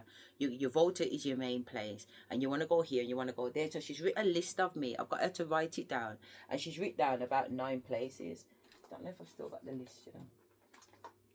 She's written down about 9 places. She's written down about 9 places of where we can go. You know what? It's so funny, you know, because this ain't the list, but it is. This is my Uber driver. His details, so you can see that on there is named Samuel. Do you get what I'm saying? So, you're right, princess. Do you want stir fry? No, I'm good. Thank you, princess. Are you making it downstairs? Yeah, I'm good, thank you. So, She's written down a list of places that I can touch in Africa, because remember, I'm doing a week here with the retreat, but I don't know what's happening the second week because Spirit hasn't made me know. So I'm just collecting intel, you know what I mean, at the end of the day, because I don't know Ghana. I've never been here before. So anyway, it comes to the time now where it's 9 o'clock and I need to go in the room with a QR to go and have this ayahuasca medication. So I've said bye to T. T knows some of the girls on this fucking thing. How? I don't know. But like I said, there's a big conspiracy, because as far as my ancestors telling me, everybody is there on this retreat for me. You get what I'm trying to say? Like, it's a plan, it's a plot, blood. It's a fucking plot. So I've left T. She's cool. She's with the people there. And I've gone into the room with a QR. When I've gone into the room's got the room's a big room. It's a hotel, yeah? So the bed is on this side of the room. So as you walk through the door, the bed is on the left-hand side. And on the right-hand side, there's a dresser. And on the dresser, she's got all kinds of stuff going on. There's things smoking from it. There's feathers. There's, you know, it looks proper voodoo. You know what I mean? But it is what it is, yeah? So I've sat down on the bed and she's talking. You know what I mean? And she's saying, you know what? I did say I'm going to show you what her friend and her brother had sent back in reply to her asking them about me and sending my picture to them. So the picture that I had sent to her when I got off the plane so that the taxi driver could identify who I am is the picture that she sent to these people. So this is how she's got my fucking picture in the first place. And I've got a yellow wrap. I've got a yellow wrap tied around my head. Do you get what I'm trying to say? So I've done the wrap in a way where I've kind of crossed it over. Do you get what I'm trying to say? So I'm in Africa, just landed. It's obviously a little bit more decent than this, but basically she's got a picture of me like this with this yellow wrap on. Yeah? So when I've seen what the brother and the friend has said, the brother has said that I'm the real deal. Imagine that. So what she's turned around and said about me, about my pussy popping off, yeah. No one ain't mentioned nothing about crutches, you know. No one ain't mentioned about crutches. This has just come from her. So the brother's turned around and said, I'm the real deal. He's telling her that she's the real deal, sis. The energy on that one seems like the energy is real and the energy is authentic. So he's writing it in the message. And he's saying, not only that, as I'm writing this message to you, a man has just jumped on the train with a hat on, and it's the same yellow as the yellow the wrap that she's wearing on her head. So he has sent a picture of a white man sitting down in a baseball hat that's yellow, because she's letting me read the fucking messages in it. So I've got access to the conversations going on between them. So first of all, the brother hasn't said nothing about me that would support her ideology of me. So I've moved on to the second one, but the second one is not a text, it's a voice note. So now I can hear the Indian friend or the Asian friend talking about me. So the Asian friend don't mention nothing about promiscuity, but she does mention leaky boundaries, like she's got a leaky boundary around her ear. And I said, well, that's absolutely fine, because I'm deaf in this ear. I wear a hearing aid for this ear, but I don't wear a hearing aid for this ear because this ear hears all of what enough it hear. So I've never worn a hearing aid, even though I've got one, but I never even found out till I was in my 30s that I needed one in the first place. So if I've managed to get through life this long without one, why start now? Plus they're quite itchy. So I don't wear it. I don't wear my hearing aid. If I hear it, I hear it. And if I don't bumper clot hear it, I don't bumper clot hear it. But even when I don't hear it, spirit hears it, and spirit will read it back verbatim. And I can tell you what you said verbatim because spirit has told it me, but I never heard it. I never heard it. Yeah.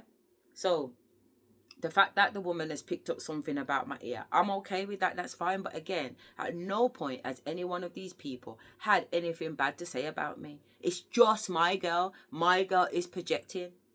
Simple as that. So after we go through that and it's established that there's no reason for me to not have the ayahuasca, and the ayahuasca is already mixed up. There's a little glass about this big, and it's got some brown mud water in there. If you ever see how this ayahuasca looks, it looks fucking disgusting. And my shaman tutor in England will testify that it is disgusting. Like, she's like, I gag every time I have to take it now. I gag. You know what I mean? I struggle to keep it down because of how many times she's taken it and how terrible it is. So I'm not looking forward to that at all. But whatever. I like sour things anyway, so we'll just get over it. So this woman now has got up from the bed because she's by the bed. We're sitting at the edge on the edge of the bed. Well, either at the end of the bed or there's one of those little stool things. You know, the stool things that you can get at the end of the bed, like a seat type of thing. So we're either on the bed or on one of those stool things. And I feel like we're on the stool things because I'm not bouncing around on the bed. It's still. So she gets up and she walks over to the altar, and now she's going to prepare for ritual. So she's going over there and she's talking to the ancestors. But this woman loves to talk in African. She loves it even when everybody else is English. Even when Nana speaks English, she still chooses to speak to African. And I think that's so rude. Why would you need to speak in a different language when we've all got a language that is universal and everybody can know what's going on? What is it that you're saying to my man that you don't want us to understand? What? But my ancestors speak every fucking language. So when she's speaking to him, I'm getting the downloads of what she's talking about. So when she's in the room now talking to ancestors in African, imagine you're in the blood clot room with me and you're talking in African. You know what I'm trying to say? And you know, that might be how she wants to speak to her ancestors. But remember, she's from the UK, so she can speak English, and ancestors can speak multiple languages. She's making a choice to speak in African. And I can hear what she's saying in African and what she's saying in African don't match up with the situation. So my ancestors are breaking it down. So she's speaking in African and doing her thing and lighting different incense and crushing down whatever. It's the whole thing. She's up there for over 5 minutes, whatever she's doing. But remember, she just got sentenced outside on the phone, didn't she? This white man, whoever's on the screen coming out, there's 16 fucking accounts of guilty. Yeah, I'm trying to say, so I'm inside of me, I'm thinking, you know, what I go on, you know what I'm saying? There's a little bit of a hype. So she's at this altar, she's at her altar, praying to her ancestors, going on like she's opening up the thing for me to get my blessing. No, she's at the fingies, literally trying to get information of what she can do right now to me in order to save her blood clot self from the sentences that she's just got. Do you understand me? Which makes me know automatically I cannot go into a ceremony with this woman because I'm already hearing her intentions. Her intentions are to save herself. You're not savable. You've already been sentenced. Don't you get it? It's like they don't understand what's going on. What's happening in the spiritual world is exactly what's happening in the physical world. You know what I'm saying? That you can't run from it. They think that because they're throwing rocks and hiding hands, there's no accountability, when actually there's only accountability. When I was in my house in 11 Clarence Gardens and I opened up some galaxy portal in my room, and Metatron, I didn't know it was Metatron at the time, but I do now. Metatron come down and was in my room with his scroll, and I said to him, who are you? Who are you and who sent you? And what the fuck do you want? And he turned around and said, is Metatron and is recording everything. Recording for who? Do you get what I'm trying to say? Recording for who? They record everything. Everything is seen. Everything that you are doing is written down. It's not just seen. It's written. It's written, blood. There's no way out. So this woman thinks she's going to do some stupidness at the altar with me under the influence of ayahuasca and thinks she's going to save herself. Not a bomber clot. So anyway, she's gone up and she's doing this fuckery, and because the ancestors are downloading to me what she's actually saying in African, I start talking. Like I get up to go over to the altar, yeah, and I start talking her plan. Yeah, so basically at this point, and I think this comes after the next bit that I'm saying, but for some reason they're saying to tell this bit first. I'm getting downloads that this woman, yeah, is looking to get inside the church, yeah, because the little helper that she's got with her is a Christian woman. She's married to a pastor, but this woman is learning how to do ayahuasca, and this ayahuasca is borderlining fucking voodoo, because I can see and feel what the fuck is going on here. So her plan is to get inside the church and start to get in the church people to take ayahuasca. Yeah, because when they take ayahuasca, it automatically creates hallucination. So these people are going to think they're talking to fucking God. Do you understand where I'm coming from? So she's looking to create occultism through the use of ayahuasca. Now that she's got the license, she can't do the ayahuasca in England. She's a license to do mushrooms. But in Africa, it's all gold because the ayahuasca is a plant in it. So the country don't see it the way that the UK see it because it just grows naturally anyway. But her mission is to get this congregation of church on ayahuasca. Yeah? So when I'm chatting out her business about her mission, she's jumping up and down, clapping. Like, yes, do you understand me? This is her plan. It's a fucking brilliant plan, and she feels like she's fucking onto something. And the fact that I'm talking it is getting her excited because that's exactly what she's going to do. Not realizing that I'm looking at her. She's not realizing how am I able to chat all your business of what you are looking to do? And instead of you thinking, how do you know? You're so caught up in your own ego that you're actually celebrating yourself when actually what you're planning is your own demise. It's your own fucking demise. But you're so greedy with the possibility of getting rich, you can't see the fucking hole that you're digging is for yourself. They're fucking incompetent, illiterate people. You understand me? Spiritually incompetent and illiterate. You get them?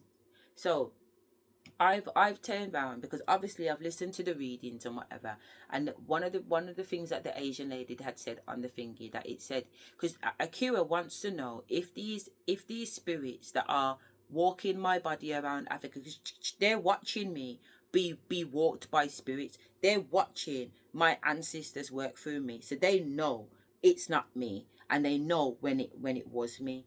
Does that make sense? So she wants to know if this spirit that she can see walking me is my nan or if it's something else. So she's asking the friend. So the friend turned around and said, not grandma, not grandma. So when she said not grandma, Akira is trying to convince me that it's not my grandma. And I said, no, Akira, that's not what that means to me. What that means to me is not my grandma, meaning because the core ayahuasca, grandma, yeah, the core ayahuasca, grandma. So when they say not grandma, they can't say to me not grandma and it not be my grandma, because my grandma is my fucking grandma by blood, physically, and by blood spiritually. She's my grandma, so she can't not be my grandma. The only grandma to not be my grandma is the ayahuasca grandma. So when they say not grandma, it's a message to me to say not the ayahuasca, not the ayahuasca. So that's how I received it, because I already know that I'm waiting on a yes or a no, and I'm in the blood clot room now with the ayahuasca, and this is the message I'm getting, not grandma. It can't be no blood clot clearer than that, not grandma. So I'm like, you know what, based on that, I'm not going to take the ayahuasca. So she comes back from the altar and come and sit down, and when she sits down, that's when I give her, because I've got 10 of these little black palm tree nuts out of the 200 that I've picked up that morning at the sea. They've told me specifically to give Akira 4 of them. So I took them out of the little bag that I had at the side of me, and I've put them in her hand, and she's just jumped out of her skin. One, she's never seen pine nuts like this, because I says here that she says that these are very, even though they look like pine nuts because they've got the little 3 little dots, the little dents in them that look like a bowling pin. They're black, they're different. So she's talking about how unique they are. But not only that, 4 is her number. So my ancestors giving me 4 for her is so relevant and significant. I don't know what the relevance is, and it's not for me to know what the relevance is. I just need to do what the ancestors have told me to do, and they've told me to give her 4 of them. You understand me? So she's got them in her hand, testimony, confirmation. She's got them in her hand. So now that she's got these in her hand, she feels so blessed and so lucky to have them. So she's telling me thank you for whatever they mean to her. She's telling me thank you. So, but I've got more in the bag because I've got 10 in it, but I need to give 3 to somebody, 2 to somebody, and 1 to somebody. These are the instructions from my ancestors. So anyway, She's got 4. So then she started to talk to me while we're sitting at the end of this bed. And she's talking to me, and she said, you know what, there's a story of a girl in Africa. Yeah. She didn't tell me what part of Africa, but she said that there's a story, an old, like, a folklore tale or whatever it is. But there's a story of a girl in Africa that was supposed to be a queen. She was supposed to be a queen, but her parents took her and locked her up and said she was mad. Babe, listen to me. You know that I just come out the madhouse last year, yeah? And I've got some parents' dramas that I'm getting some downloads, and I can't believe the downloads that I'm getting about my parents. So the fact that this girl is saying this at this particular time, it's so random, because she's sharing information with me because she's trying to show a level of gratitude for these nuts that I've just given her. What I've given her has made her heart open up. So the reaction or the consequence of her opening up is her now telling me a story about a girl who should have been a queen, but her parents locked her up and put her in a madhouse. We ain't going into the significance. My spirit is saying, don't say nothing, just let her talk. Okay? So after she tells me that, she then tells me, my brother can see certain energies about people. And he told me that Beyonce and them are not real humans. There's some type of avatar, because she's saying to me, he said that when you look at a normal person, their chakras energy spins this way. But when you look at people like Elon Musk, Beyonce and whatever, their chakras spin the other way. They're spinning the other way. So she's saying my brother has the ability to see these things, these energy things about certain people. So after she's talked about the brother having that ability, she turned around and said, did you know there was this woman she was in Africa. She had a premonition and she come out of her body and she astral projected to Buckingham Palace. She ended up at Buckingham Palace, the Queen's house. But when she got outside the Queen's house, there was a black African woman in the doorway preventing her from coming in. I said, yeah. She goes, yeah. 2 Tuesdays now, the woman's in her yard in Africa and the door knocks, and 2 government men turn up at her yard and ask her about recruiting her to see if she wants to work for the government because they've seen that her skills are good. Okay. Interesting. These are the conversations Asherah has had with me after me putting 4 things in her hand. Anyway, the door knocks, and it's the little woman who's the priest's wife, because she wants to come in on my ayahuasca session, is what I've not said. So as I've sat in the room, the door has knocked and she wants to come in, but I've turned around and said, no, she can't come in. The reason why I said she can't come in is because the same dark-skinned girl, Amelia, that was sitting in the middle of me and Lily when I was 5 hours away from my passport at the cannabis farm, she turned around and said when she was in her ayahuasca, my girl come in. And when my girl come in, she brought this red mist with her. And when she brought this red mist, Amelia said, it scared me. And I knew I didn't have no time to be going down in no low, scared, vibrational energy when we dip on the ayahuasca. So I told her to come out, and whatever she's coming with, take it blood clot with her. So she run out the girl out the blood clot room. So when Amelia told me that my girl's walking with some entities, I don't need all of that bullshit. So I said, no, you can't come in. Do you get what I'm trying to say? Go about your business. But she wanted to come in because obviously she's in training, innit? But I don't business. What fucking training you're not coming here? But this is before I decided if I was going to have the ayahuasca. Not only that, she come to the door with 1 knife in her hand, which I'm not bothered about the knife, but you're not coming in.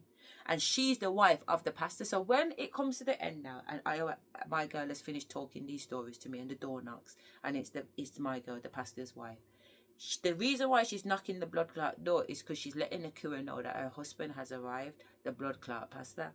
The pastor has arrived because he's come to get his dose of blood clot ayahuasca to see what this thing is all about. And my ancestor said, look at blood clot that. So because I know that this pastor man is walking around in a pastor outfit, but this man ain't got not an inch or not an ounce of blood clot God or divinity in him. You understand where I'm coming from? He's on the same bullshit that Asherah's on. So when I come out the room, my ancestors tell me, don't look him in his face. Walk past him like you can't see him. So that's what I did. But remember, I can feel eyes. So his eyes are cutting through me. And I just made sure that I don't pay him no mind, because obviously my ancestors told me to cut. So I've gone outside. I've went and got a jelly coconut. The chef guy has opened up a jelly coconut for me. And I've come back round to the front and he's there. But there's something symbolic, because one of the visions that I had was me handing something over to somebody. So even though I'm in the room with Akia, I still get downloads and I still get visions. And I found myself in the same position, handing something over to the little boy who grabs our bags and everything at the hotel. It's so lovely. But I found myself in a flashback, like a deja vu type of thing, and I can see that what I'm doing here, I've done on another plane, or I've done at another time, and I can see that the pastor, because he's sitting in the lobby area, I can see that the pastor is watching, and I also see through the corner of my eye him get up and Akira tell him to come into the room. So I go back outside, go back out into the pool area, and Tanine, my Tian or whatever her name is, she's fully affiliated with the gal them. So she's outside laughing and joking. They're all on the lay lows, they're all on the sunbeds and whatever, chatting. So I go and sit down, but I'm dressed in my African thing, because the night before I had on a Asian outfit with all these cowrie shells. I've got a cowrie shell necklace, what my ancestors brought from the same woman who's running the soap business. She also does jewelry and stuff like that. So they told me specifically what to get for the ritual, if you like. So last night I was dressed in ritual clothes, and today I'm in a yellow dress, but I've still put the necklace on, and I've still got the beads on. The girls are like, "You're so beautiful, Asherah. Every single outfit that you have is lovely, blah blah blah blah blah." So they're sitting down and they just love bombing, they're just gassing me up in it, because really they want me to stay, but they're not even supposed to know that I'm going anywhere. They're not supposed to know that my bags are packed or nothing like that. But the way that the gaslighting's coming in, but I do look nice. I'm shining. My ancestors are very, very proud of me, and I can feel the energy all around me. So it's not that they're gassing up and saying what they're saying. They are gassing up, but there is a truth to it too, because I know what's going on. So anyway, they're talking, and the like little bits are coming up about Akira, because they've noticed certain things about my girl's behaviour that they're not impressed with. But remember, they're chatting, but their loyalty is not with me. Their loyalty is with Akira. So there ain't no point me talking about Akira. If I've got something to say about Akira, I say it to Akira's face, because I'm a big girl like that. You know what I mean? So all of us are there sitting down, and then I've turned around and said, you know what? I think I'm going to bounce. I've still got 2 days paid up at the hotel, but I'm going to bounce. So they're like, oh, you're going to say, yeah, because look, Laura just says that she might go. And if Laura's going, I'm thinking I might go too. So they've said certain things that I've jumped on the back of in order to carry on to, like, because my spirits didn't want me to disclose that I was already going. They wanted me to play along as if I just decided that I was going. Yeah.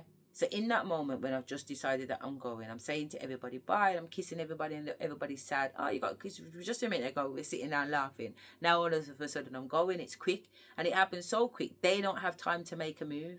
They don't have time to implement a move, because they're not expecting it. Because the spirit always does it at a time when Akira is locked in the room now with the pastor, so she can't do nothing about me leaving. You know what I'm saying? So the cooks don't know what's going on, because I haven't mentioned nothing to them. And these girls ain't got no authority over me anyway. So who's looking to keep me hostage in this situation? Nobody. So I walk out the building. I set all up my bill with the little porter boy, because he's been so helpful. I want to give him some money. And I walk down to the hotel, and Tian comes with me. So I'm letting her know, I've got 2 more days booked on this hotel. If you want the hotel for the 2 days, take the hotel, because she was offering me a place at hers. But she's saying she don't have no bed, and the settee that she's on is hard. Now my pretty back ain't going to come to Africa and sit down on nobody's settee. You know what I'm saying? You know, that's not going to happen. And she's got 1 cat. But what was so funny, the first day that I seen her, she had a little cat. When she got home, the cat was dead. So that morning she come to mind. That night, the cat died. Why? I don't know. But there's something symbolic about the cat dying. So anyway, she's come to my hotel. Annette, I've told Annette that I'm leaving. I've settled up my bill with Annette. I've gone upstairs. When we've gone upstairs in my room is absolutely clean. I've took the sheets off the bed. I've you know what I'm saying? Like, I knew that I was going, and my suitcase is right by the door. So as we walk in, all we have to do is walk in and pull back out the suitcase. But I've gone in to show her the room, to let her know that if she wants it, she can have it. The only thing I've left in the room is a jelly coconut, a whole jelly coconut. But inside the hole of the jelly coconut where the straw was, I've pushed a white candle. That's what my ancestor said to do, push a white candle in the coconut and leave the coconut same place. You know, so that's the only thing that was in the room. So I've dried my bag and come out. So now I'm standing at the front of the hotel waiting for an Uber to come and take me to Coco BT main shopping mall. So the taxi's come and we've gone up there. So she's like, I can't leave you in Africa with no phone. You need a phone. You need a phone. So she wants me to take her phone. I don't want to take her phone. I want to get a new SIM. But it's difficult to get a SIM in Africa because everything is biometric. You have to use your passport or something like that. But my passport, I don't look nothing like my passport. Like, my transformation has been so ridiculous that the biometrics can't pick up the same face, even though it's my face. It scans my passport, but it don't recognize my face as the person in the passport. You know, so I can't get a SIM. So the man's saying, why don't you just tell your friend to go back and get her Ghana card? So you need to have like a Ghana citizenship card. You know, but we passed their house and she knew this, but she never picked up her fucking Ghana citizenship because she wants me to have her SIM so that she can keep tracks on me while I'm in Africa. You understand me? So in the end, I can't get the SIM because of my face don't work, and I can't get the SIM because she don't have the fucking citizenship card. Who don't travel with their citizenship card? Asks me. She probably had it in her bag for all I know. So she said I can get her SIM. Because at first she's acting like she's worried about giving me the SIM because it's got all her bank details and everything. But she's really pushing the fucking SIM on me. So I end up having to take the SIM. And she's telling me I don't need to give her no money for it. But my ancestors said don't take the SIM without giving her the money. So they told me to take the 10, whatever it is, and put it in her bag. Just drop it in her bag. Whether she knows that I've paid her for it or not, the ancestors know. Put it in her bag. So when she was talking to the man, I dropped the 10 whatever it is in her bag. It was 10. Yeah.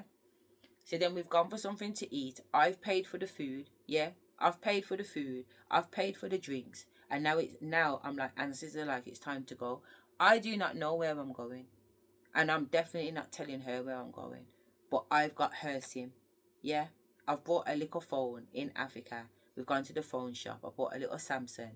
And I've put the SIM in the Samsung. So I've got 3 phones. But what's happened with my phone the whole of the time of this activity is that when Nana first opened up the ceremony on the Sunday, yeah, before we all got dressed in clay for the Monday, he had says that we need to go into the water and give an offering to the ancestors. So I had my offering in my hand, a mix of flowers, a mix of mango, a mix of pineapples and whatever in my hand. And I've dropped down in the sea. My body's just dropped down in the sea and I've plunged them into the sand and then brought my hand back out. But because I've plunged down, my bag that I had on, which is this little pink one here, that literally holds your phone, yeah, it went down in the fucking water. So I had phone damage. I couldn't even get online. I couldn't even book nothing. I couldn't get access to money. And I'm still having to leave the hotel knowing that I don't have any security. And Spirit said, who's riding with who? Who's riding with who? Just take it every step as we go along. That's all you need to worry about. So when I'm in Coco BT Mall and I'm drinking fucking drinks and eating fucking Chinese food with my girl, I don't know where I'm going. I've got my suitcase with me. I've got my bag with me. I've got my passport with me, but I do not know where I'm going. So my girl's like, all right, let's call it a day. I'm going home because I need to get something sorted out. That's fine. So when I actually got to the taxi outside the mall, that's when I knew where I was going. So I gave the taxi an address that Spirit had given me. I gave it to the taxi and the taxi said he can take me there, and he's taking me to by the airport in Accra, which is the capital of Ghana. And I'm stopping in one of the nice hotels up there. So it's a nice 5-star hotel. So I get there. I told you already my phone's playing up, so the people are having trouble finding me. But Spirit is saying, just stay steadfast. So it manages to get sorted out. And I managed to get upstairs to my room. But when I get up to the room, the payment that I made online hasn't gone through. So the man's phoning me to say he hasn't received the payment. He's going to come down and he's just going to do a card payment. But I don't know the fucking bomber clock pin. And the phone that's got the pin in it has got water damage. So you can just imagine what I want. But I ended up having to use a business account card. You know what I'm saying? Because you know, it's chopped up like that. I ended up having to use one of my business accounts to get through Africa. So I've ended up spending $1,000 on my fucking business account because I couldn't access my own private money. But it's all good, isn't it? You know, so so that's how I managed to get away from the fucking the retreat with all these mad fucking people out there. So now that I'm in Africa by myself, yeah, my girls tried to call the phone, but I've not answered the phone. I weren't ready to answer the phone anyway, but I can feel her energy anyway. So by the time I wake up in the morning, she's locked off that phone. She's blocked the fucking number. This same gal who was on about she don't want me in Africa with no phone and blah blah blah. Stay in touch. She's locked off the Bumbleclot mobile, but I don't realise she's locked off the mobile at this point. I'm wondering how comes I can't get fucking data. So I've gone downstairs to go to the gym because Spirit's like, come, let's go and do a little bit of yoga. So as I've gone down, there's a black guy sitting at the breakfast place, which is right by the door of the gym. And I says to him, you know, have you got internet or is your internet playing up? He said, no, I've got internet. He said, you having problems? I said, yeah. He said, do you want me to hotspot you? And I said, do you mind? And he said, no, not at all. So he hotspot me. So I was able to go in the gym and play my little yoga video and come back down. So when I came back down, I said to him, thank you. And I said, you know what, I'm having some trouble with my fucking phone. You know, would you mind having a look? And he said, no, I'll take a look. So I've gone, right, fantastic. So I've gone back to my apartment on the other side, yeah. Grabbed the other phone out my room and come back down and sat with my man at the table. Like, lo and behold, I didn't know that my man is a big tech man. Like, my man's going into the back office tech system trying to get my thing to run. And my phone won't run because that's how it is with my phone. It's like these punks that have access to all this electronic thing that are constantly spying at us. They can access my phone and lock off certain phones. All of a sudden, all my phone contacts, you know, when you just press phone, like this button here, and you're supposed to have a row of contacts to tell you who the last people was that you phoned. All of that's missing. It will just get wiped out my phone. I don't have a number, I can't contact number. So there's a whole heap of fucking things that will just go on with my phone, my bank account, and my laptop. You know what I'm saying? And sometimes I'm just out there in the sticks, and I just gotta find my way, or just follow Spirit's way, basically. So yeah, so my man tries to do the phone, and it's like, I don't know what's going on with your phone. I ain't never seen this happen. He said, right about now, I'm in the back office of the company, the phone company that is in Africa, and that phone can't activate. You know what I mean? So he's made me know, listen, based on that, the SIM itself has been blocked because there's no activity coming on the background. I've had a look at the back of the grid. So he's made me know that my girl's locked off the SIM. So it's not like I think she's locked off the SIM. And it's not that Spirit told me she's locked off the SIM. My man's gone into the SIM and confirmed that the SIM's blood clot locked off. So he's shown me a different way of how to get it on my phone. Because remember, I've got an African phone and I've got 2 UK phones. So even though this phone has got water damage, I can take the SIM out of this phone and pull it in the African phone, because the African phone is a dual SIM phone. That's why I bought it. So he set it up for me, and that's how I was able to get on Blood Clot Line. You know what I mean? So I was at this hotel, and then Spirit was like, they found you, we need to leave the hotel. So those are the downloads that I get why I say I've got to run. They found you, you need to leave the hotel. So, and they're saying to me, don't catch a taxi from that hotel, but I'm going to the hotel called the Best Western, which is another nice hotel, and it's down the road. But they're telling me I need to drag the suitcase. Now, I told you there's no pavements really in Africa, so you're practically walking in the road. So I'm walking on the main road with this fucking suitcase, dragging it behind me, making my way to this other fucking hotel, because Spirit's like, don't take an Uber. So I get to that hotel now, and I go downstairs for dinner. I spend 2 nights there, you know what I mean? And I go downstairs for dinner, and they're saying it's fine, it's kind of just me in the thing. But I end up ordering something, room service, about 5 o'clock in the morning, and they're telling me I can't get room service because the cook is cooking, she's preparing me for breakfast. And I'm saying, what kind of fucking service is this? I paid £200 a night to stop here, and I want some food. You know what I'm saying? Why are you telling me I can't get food because the chef's busy? What the fuck are you doing? Don't your hands work? Because that don't make no... I'm asking for a salad. I want a salad. It's not like I want cook up fucking fufu or whatever. I want a salad. What are you doing? So anyway, they bring the salad, and I don't even eat the salad because the salad hasn't been washed properly, because I can tell. I can see shit on food to make me know if it's good or bad, and I can see that the food hasn't been washed properly. So the next morning when I go down for breakfast, there's a big massive spread of breakfast. So I end up laughing, because this is what the chef, because when the woman come with the salad, I cussed off the woman, because I said, you're in the kitchen with the woman. Why are you telling me that the woman can't do what she's doing and you're there to do it? Why are you not saying that you can do it? And she's on about she can't cook. I said, how can you be a young African woman and have the audacity to turn around and say you can't cook? Why can't you cook? Why can't you cook? What kind of, where have you been your whole life that you can't cook and you live in Africa? And it's not like, say, you can, it's not like Burger King and them things are just down the road. You know what I'm saying? Like, most people are coming from the bush to the town. So what have you been doing your whole life that you can't cook? And salad ain't even cooking. Don't play games, little girl. I'll talk to you like I'm your mum, because clearly your mum never raised you right if that's the bullshit you're coming out with your mouth about you don't know how to fucking cook. So when I went down for breakfast the next morning, there was one big spread on. So I've had to call the cook out the kitchen and just hail her up still, because my girl was cooking for 5 o'clock in the morning and I can see why now. You know what I'm saying? It's supposed to be breakfast, but it's every blood clot dish you can think of. And I don't want nothing hard like that. I just want an omelette. That's my thing. So the woman who cooked up my omelette cooked it up good. So I ended up having 2, and I have like 4 eggs in one omelette. So it's not like a little bit. So I'm upstairs with Spirit that night, and I start getting some downloads from Spirit about my mum. Yeah.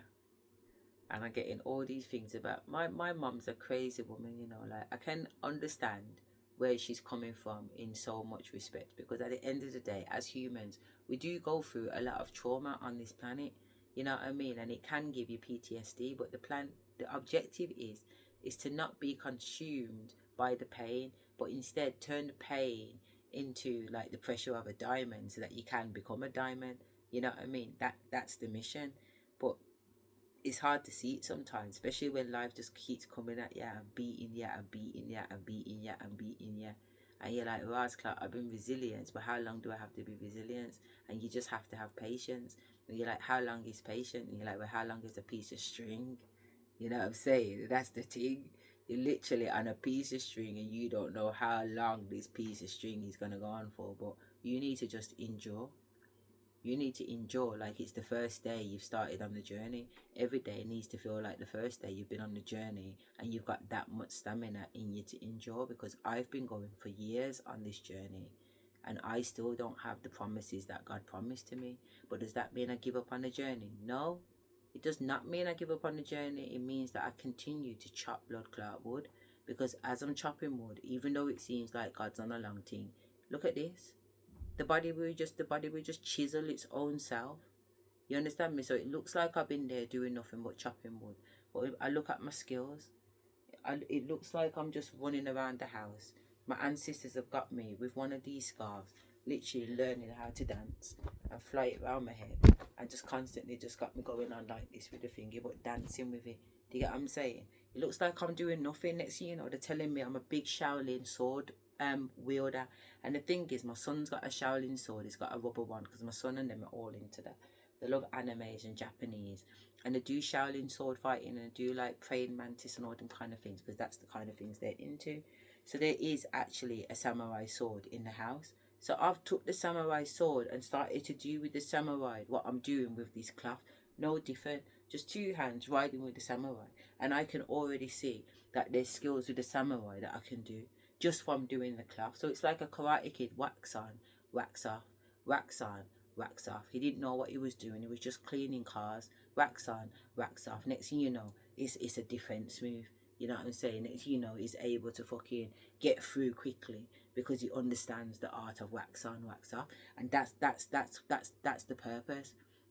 It's not supposed to feel like you're sitting there waiting. You are supposed to make yourself busy while you're in the waiting. So if you find yourself being pissed off like you're waiting on God, it's because your fucking 2 hand ain't doing nothing. Find something do. Find something do. You get what I'm saying? That pussy or that coming prince, he was supposed to, for example, one of the missions that he should have took care of. It's so funny, you know, because you know what his actual real name is? His name is Menelik. Menelik his name is. Yeah? And his son's name is Solomon. So I'm saying, how the fuck does that work out? Because Solomon is Solomon, and it's Solomon's son that is Menelik. The son of Solomon and Sheba is called Menelik. So how can the dad be called Menelik and the son be called Solomon? Make that make sense? And every time me and him's talking, he's running to the son to get the answer, to come back like he's fucking smart. You understand me? And I'm saying to myself, Spirit, what's going on? Am I supposed to be with this fucking dickhead or the son? I'm not supposed to be with the son, don't get me wrong, because the son's my son's age. But the son's got so much sense. The son's got cryptocurrency going on. The son's got this going on. Like, the son's got sense. Like I said, this fucking trigger 5 is running back to the son to get information in order to be able to hold conversation with me. So you're fake anyway. You're fake anyway. You're fake anyway. I don't need downloads from spirit to see what I see. You fake anyway. Because I'm saying to him, how have you not studied crypto already? Like, I'm getting the downloads from the ancestors. And I know that I need to place things in different things because in the future, this is what's going to happen in it. So if you get in the downloads, you get the downloads and you know what need to do. So when you meet somebody like me, you've already done what you need to do. And I've already done the bit that I need to do. So when we come together, it's easier. This motherfucker hasn't done the things that he needs to do. So I'm with him and I'm building up the business and he's got me building up his business and I'm thinking, what the fuck is this going on? And he's saying, yeah. I said, nah, this can't be it because my ancestors know that my life is, I'm heading straight towards the fucking soft life. And right about now, I'm working. I've got the university, PhD and master's students running certain things on my business. And while they're taking care of my business, I'm helping my man with his business. Fuck you, blood. This feels like I'm back with my ex-husband. This feels like I'm back with my ex-husband. This pussy hole's got me pouring into him and then he's going around like he's Billy fucking Big Cock and he's fucking dumb. He's dumb, blood. He's dumb and he's illiterate. All his qualifications I did is not even competent. He hasn't got a head teacher qualification, mate. If you ask him anything about the head teacher thing, he'll be able to recite certain things because obviously I told him that to his face. And from I said that to his face, he made a little effort to actually get to know what the fucking thing was about. But really, he don't know nothing. All his teaching qualifications I've done. Has he finished the qualification? I think the only qualification he sat and done, and he really didn't even sit and do it by himself because he did it with me, was the Prince 2 Foundation qualification. But apart from that, nah.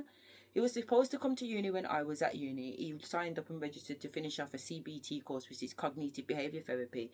Lasted 2 weeks, blood, and was off again.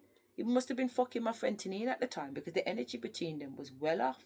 And I don't business about that. You think I business because I can feel that my husband is fucking somebody else. Even though I can't see it in the physical, but spiritual. He's not my husband. He's a mission. He's not my man. He's any man. He's any man. So when girls are looking at me like they say, my God, look at Asherah and her man. Look at Asherah and her man. Let me tea for her man. Take him. I know my man. Your man. Because he's a walkless man. So whoever teethed him and got him, you're stuck with him now. Because he ain't got no blood clot heart. He's heartless. He ain't got no heart. Literally, physically, metaphorically, celestially. He ain't got no blood clot heart. I don't want a man with no blood clot heart. How are you going to get by if you got no blood clot heart and love is the highest frequency? He can't fly. He would never own a dragon. He would never own a dragon. He's not my man, blood. My man brushes his teeth in the morning. My man wipes his willy before he comes into bed after using the toilet. My man knows hygiene. He's not my man. He's never been my man. He's never ever been my man. If you thought he was my man, then you fought like 40-40. But when he realised he shit himself, blood, because that man ain't never been my man. Never. My man. My man. Are you listening to what I'm saying to you? Are you listening to the conversations I'm having with you? I'm on a completely different planet. He ain't never been my man. He's always been a mission. And I've always known that. I've always known that. So these people are like, look at her. She fucking loves him, man. My God, look at her.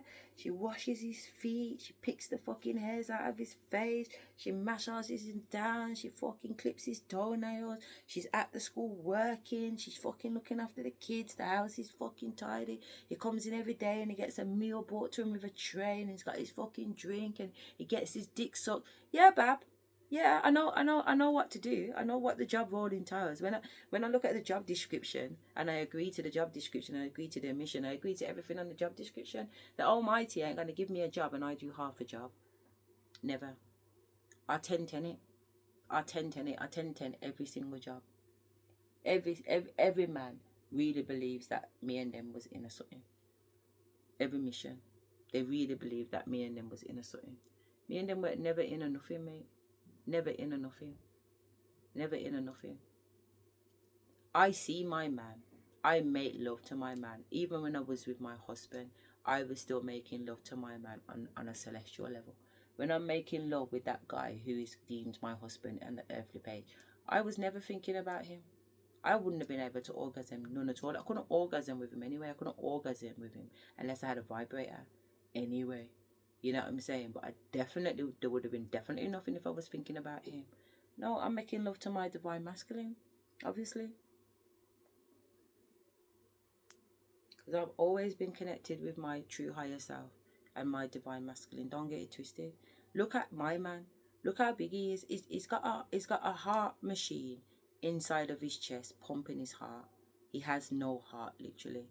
And that machine requires lithium batteries. So there is a wire that comes out of his belly that has to plug into 2 battery packs at a time. He has to have 4 batteries. And the batteries, when you feel how heavy the batteries are fucking heavy. So obviously his shoulder blade, the skin's rubbed off on his shoulder because he's been carrying this bag for 10 fucking years now. For 10 years, my man has had an electronic fucking heart, like fucking Iron Man. He has no heart. He has no heart. Even before the machine went in and the doctors were like, your heart is like a 97-year-old, we don't understand. He thinks it's because he went into some bat cave on some residential with the kids when I was pregnant with his daughter in 2007. He thinks it's because he went in a bat cave and some kind of bacteria led to it. No, it's because your bad mind and your blood clot wicked and all your intentions that you're going on within the astral plane and the spiritual plane is catching up with you in your physical plane, in the physical plane. Your physical is a representation of where you stand. So if the body is rotted and the body is broke down, look at yourself. Sometimes it's just shame that's rotting your body. Sometimes it's guilt that's rotting your body. Sometimes it's lack of forgiveness that's rotting your body. But whatever it is, whatever you're holding on to in your emotional body, your spiritual body, your mental body, will affect your physical body. It's inevitable. So the fact that my man's rotten, his heart is fucking rotten, it must tell you who the fuck this guy is. Because his body is telling you, his mouth smells like shit and his body is literally rotting. His belly is full of fucking puss. So even if you wanted to go down on him, you couldn't go down on him because he smells like he's living rotten flesh. This is the man I'm married to. This is the man who people think I fucking love and can't do without because I play such a fucking game when I'm on mission. It looked that way to the outside world, but when you deep it and you really think about, hang on a minute, I'm looking at Wayne and I'm looking at her, I'm looking at him and I'm looking at her. You know, even the kids in school, because we used to work in the same school. And then obviously I took on one school and he had the other school. You know, the kids, because they're teenage kids, they're not fucking blind. And that's the thing about kids, you can always rely on them to talk their truth, innit? And they used to say, Miss, what are you doing with him? Or they used to say to him, how did you get her? Yeah, how did you get her? No, but seriously, how did you get her? Because it's not the sex, it's not the money, it's not the love, it's not the protection. So what is it? I used to say to him, what am I here for? And what are you really good for? What are you really good for? I said, you're going to end up on the marital scrap heap. You're going to end up on the marital scrap heap, but nobody's going to want you. You understand me? Because you don't appreciate what you've got. And I'm telling the boy this, and the boy can't hear. The boy can't hear, man. You can't hear, must feel. He's just jealous. He's so insecure. Because I'm better than him in so many ways. But I'm supposed to be better than you because that's how I was made, divinely made. You're not supposed to be looking at me as better than you. You're supposed to be looking at me as I can make a better you. If I'm with her, then I'm going to grow and be good. Not I'm with her and I'm going to be in competition with her. You see, he's jealous because I can breastfeed children and run a business and a school at the same time. Why? Why would you be jealous of that? That's how God made me. That's how God made women. We're very, very, very strong. You know, they're soft in the middle, really, and we're hard on the outside. I mean, we're soft on the outside, but hard in the middle. Whereas they're hard on the outside and soft in the middle. They can't take what we take. You think a man could really give birth? Do you think a man could really go through labour? You know, I know it's a little bit of a myth, but it really isn't. You know, the reason why they say, oh, it's man flu, is because we know how men go on. You know what I mean? When they get stuff happening on the inside of them, they struggle to cope with it. Whereas women, we'll be sick and we're still cooking, we're still cleaning, life still goes on. You know what I'm saying? And you wouldn't even know we were fucking sick. You know what I mean? And all of that, why we're still pregnant. We're warriors. We're built for it, mate. You're looking at us and you've got insecurities about us.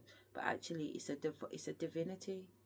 You can't be jealous of a divinity because that's how God made it. What you're going to do, be jealous of the birds because the birds get to fly. You're going to be jealous of the lion because the lion gets to roar. You're going to be jealous of the pig because the pig gets to oink. No. You accept that that's their nature. And what you need to do is accept that this is my nature. This is who I am. This is who God made me to be. You can't be jealous of what God ordained. You cannot be jealous. You cannot want what God did not want for you. Why don't you go to God and say to God, okay, that's what she's getting. What do I get? And what do I need to do to get it? Because I bet none of you ain't asking for that. You get up every single day, rubbing your fucking pussy, asking God for shit. You're not trying to put nothing on God's table. When I talk to God, I'm always like, how are you? How are you? Because it must be so hard being God.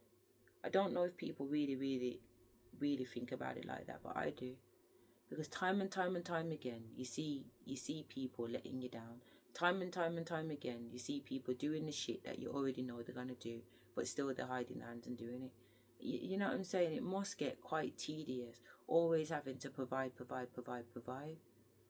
And even though that's perhaps his job to provide, even as a mum, it's my job to provide. But sometimes I do get tired. I get tired of the expectation. Just because I'm the mum doesn't mean that I don't want somebody to do something for me. Just because God is God doesn't mean God don't want somebody to do something for him.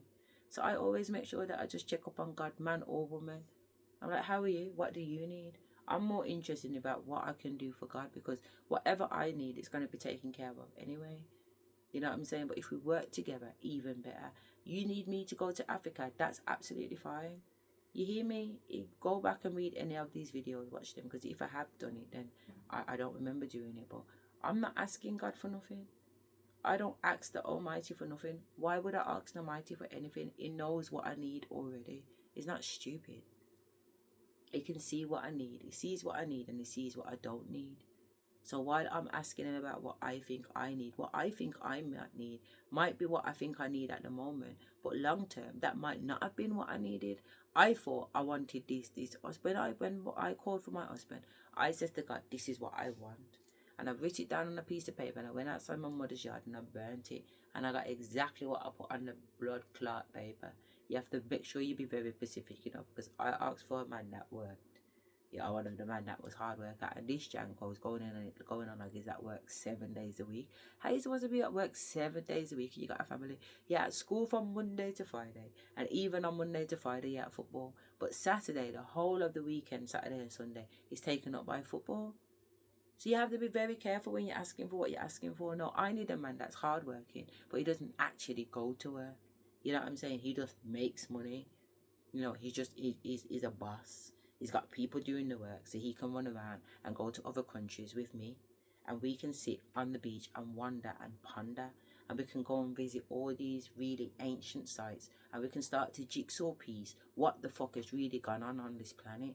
What the fuck has really gone on this earth, because we will be able to go to these places and discover for ourselves. I've got downloads that I've gone to Egypt with my kids, and I've touched the Egyptian rock and everything's just been downloaded. Like the information's just come out the fucking wall.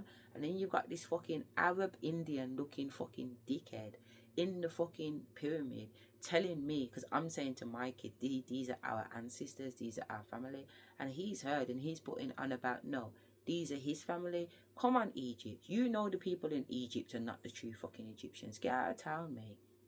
Why is everybody pretending like they don't know what fucking time it is? What is the big issue of saying black people are the original people? What exactly is the problem?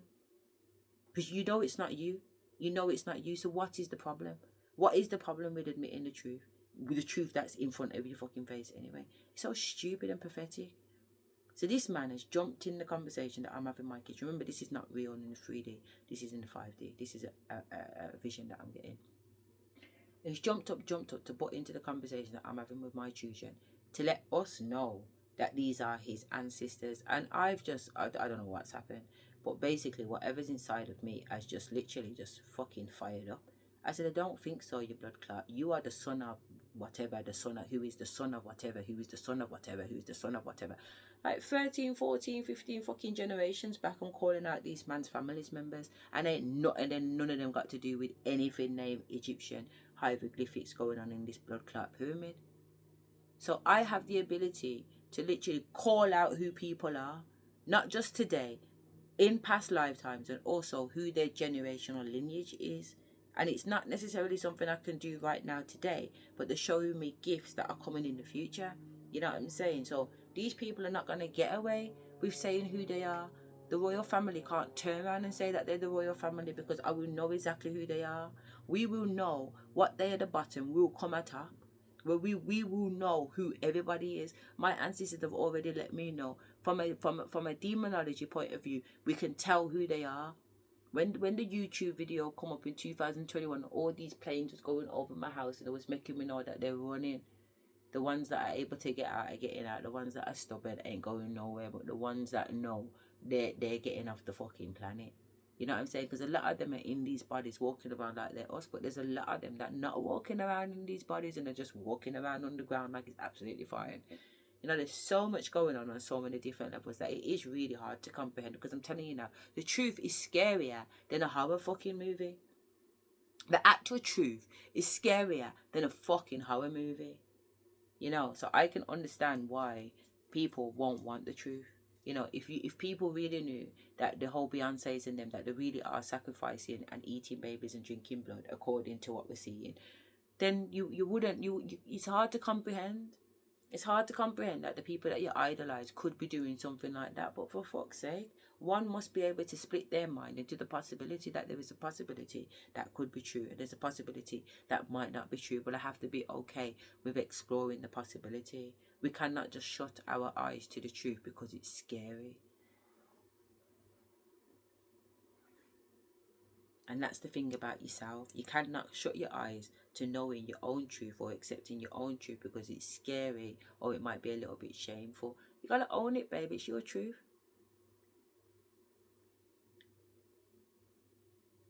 It's your truth. It's my truth that for being with a warlock for nearly 20 years, I lost my hair. All my hair.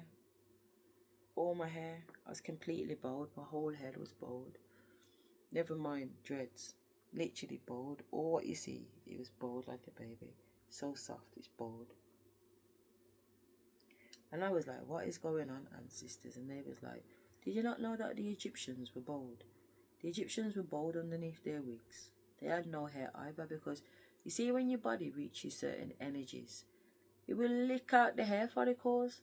It's like the hair follicles are being electrocuted. So they're letting me know, even though the hospital's calling it an immune deficiency, it's my body's heating up, man. That's why the Egyptians never had no hair. And I don't know if they never had no hair for that reason. Let's chat GPT.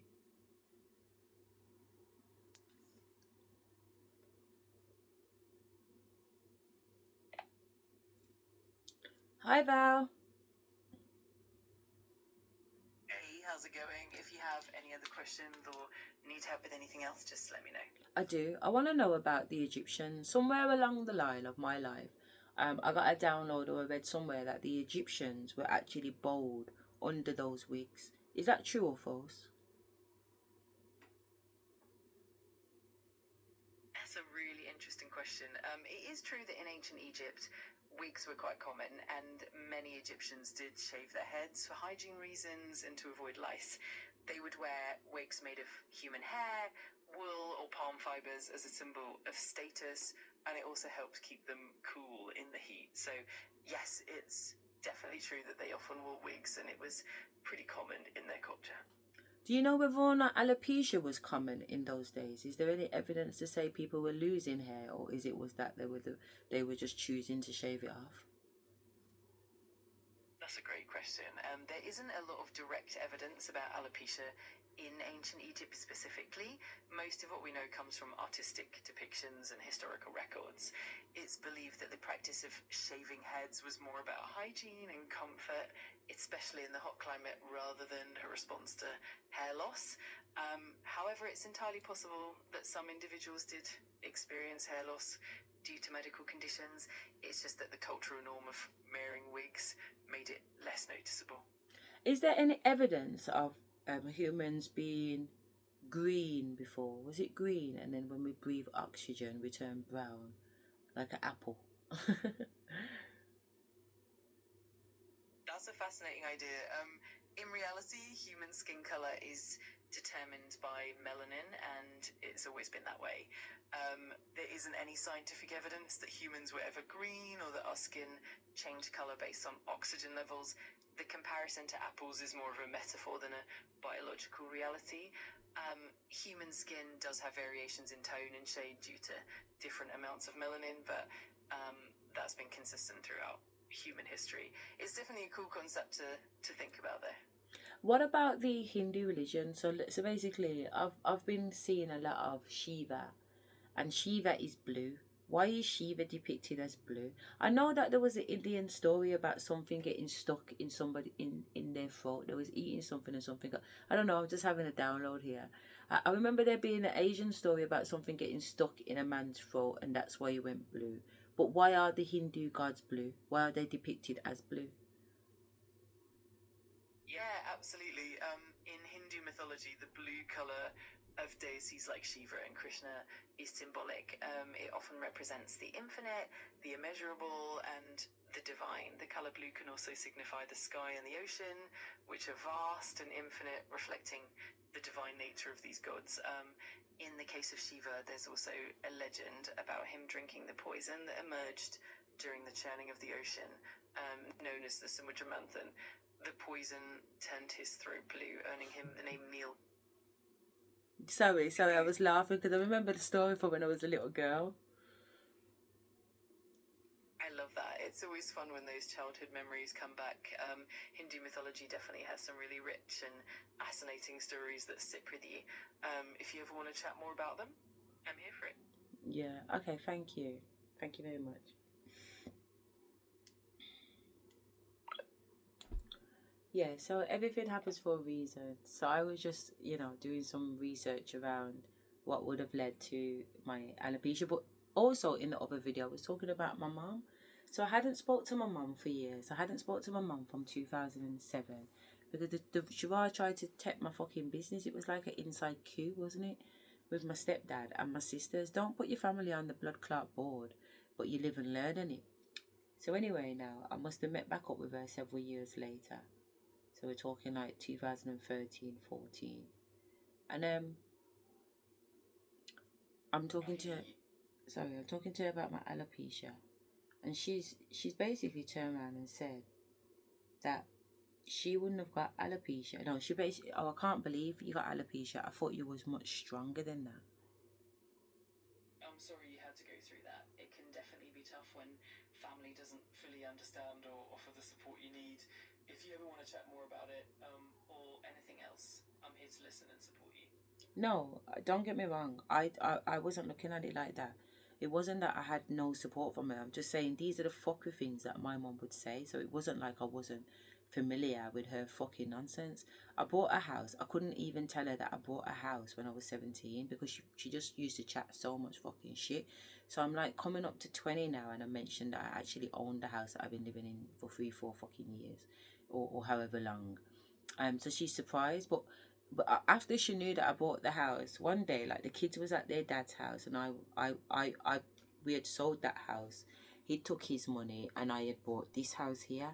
So this is like 2024 times. So the kids must have been at their dad. So I had to come up here and sleep by myself. But I didn't like sleeping by myself because obviously I've got entities and spirits and all kinds of fuckery going on around me. I tell you, man, I've got some fucking stories for you. So I was saying to my mom, just explaining it to my mom that, I don't like sleeping at the house by myself because I know that I'm by myself, it will lower my vibration, and then I'm guaranteed to have some kind of fuckery experience on the middle of the night. So my mum was like, oh, it's your fault anyway. If you don't like sleeping by yourself, why did you buy a house then? I get what you mean, and it sounds like you had quite a journey with your mum and all those experiences. It can definitely be challenging when family members don't fully understand or empathise with what you're going through, but it's great that you've been able to navigate it all and keep moving forward. And I'm always here if you want to share more or chat about anything else. I don't know why you can't turn off. Are you turned off now? Yeah, because nobody asked her to put her 2 pence in on that one. Because I definitely wasn't asking for any solution. I'm just demonstrating the stupidness that comes out of my mum's mouth. You know, why is your fault that I don't like sleeping at? It's my fault that I don't like sleeping at the house because I'm being attacked by entities. But somehow that is because I've bought the house. So if I had rented the house, you know, the fact that demons are pulling me down is absolutely okay. And if I was at somebody else's house, maybe that would have been okay. But the fact that I bought the house, then I've obviously brought these demons on myself, when these demons have been fucking troubling me from when I lived in her fucking yard. She's the reason why these fucking demons are on my case. She's the fucking demon. You know what I mean? But they just want to come up with a whole heap of fucking bullshit. And that's what I'm saying. Before I got to 9, but let's just call it 9, my ancestors were like, don't listen to a fucking word that woman says. It's fucking poison blood. If I drank the words my mum said, I'd be fucking dead. Because there ain't nothing coming out of that mouth called growth. She's walking dead, but she's a dead person walking. We're all dead people walking, but she ain't got no love. She ain't got no love, Bab. She ain't got no blood clot love, man. Because if you had love, you'd act differently, man. You'd act differently. But because you got no love for yourself, you can't extend any love. You know what I'm saying? So you just gotta forgive them. You know, they don't know love. They haven't experienced love. They don't know God's love. They don't know how glory the love of the Almighty is. So because they don't understand that, they go around in destruction and just going on with bare fuckery. You know what I mean? Just going on with bare fuckery because they don't know no better. But you just have to leave them to eat their own tail. So that's what my ancestors said. So I've just left them, leave them to eat their own tail. Because when you think about it, ain't none of these people been putting on no pot for me, and ain't no people taking off no pot. And what that means is that they don't know if I've eaten on any day of the week in my life. That no one's come to my house and bought a bag of shopping. No one's come to my house and clocked any electric. Nobody's come to my, you know what I'm saying? They don't check for me like that. They don't check for me like that. They never have checked for me like that, because as far as they're concerned, I look after myself, and that is the truth. The divine looks after me. So I don't need others to come check on me. I don't need others to check for me. I don't need others to like for me, because whether you like me or you don't love me, it doesn't impact or change my life either way. So when my man came and took them from me and took them out of my life, that I didn't have to fucking bother with them, and I don't have to be fucking bombarded with guilt that I'm fucking leaving them, when actually I've come here to fucking save them. I'm like, no, I definitely haven't fucking come here to save them, because the only person who can fucking save them is their blood clot self. And at the end of the day, these people make no effort to save themselves. So it's like my man, he's sitting down there fucking dead in, but he still wants to eat 2 jerk dinners. This is around about the time when I thought, you know what, Most High says to me, we finished mission now. That was the last move you had to make. And we was in the hospital, imagine. My ancestor said, you're done now. It just had this machine pumping in his heart, because it's gonna got a blood clot in the machine. But because there's a blood clot in the machine, the blood can't flow through his heart to get to the rest of the body. So his body's lacking oxygen, so he's down to like 1% of oxygen in his body. It's a fucking miracle that he's still fucking walking, but obviously he's under my protection, isn't he? So all kinds of miracles are happening.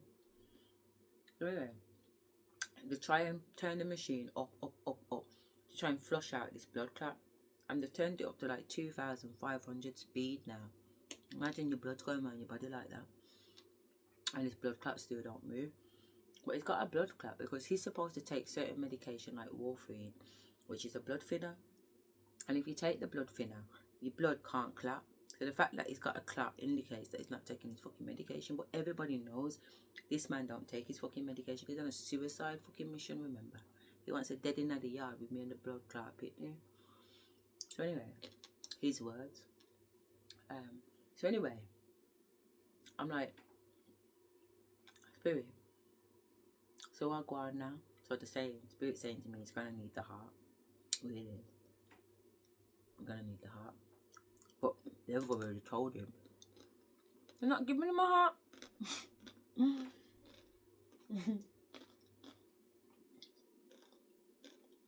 They told him they're not giving him a heart. He's demonstrated levels of medical negligence. They only get about 20 hearts a year. But the QE is like the best specialist hospital in our area. In fact, it's a well-known hospital. It's called the QE because it's the Queen Elizabeth Hospital. So the surgeons there are top surgeons. They know what they're doing. But even when we left the QE, I said we should get a second opinion when he first got sick. And we ended up driving all the way to London to speak to a specialist. And they gave the same analysis as the first hospital. Wayne's fucked. Okay. Is what it is. So,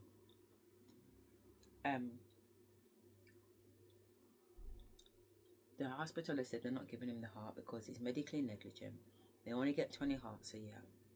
And at the end of the day, they can't waste the heart on an individual that has already demonstrated that he doesn't take his medication on time. Is medically negligent.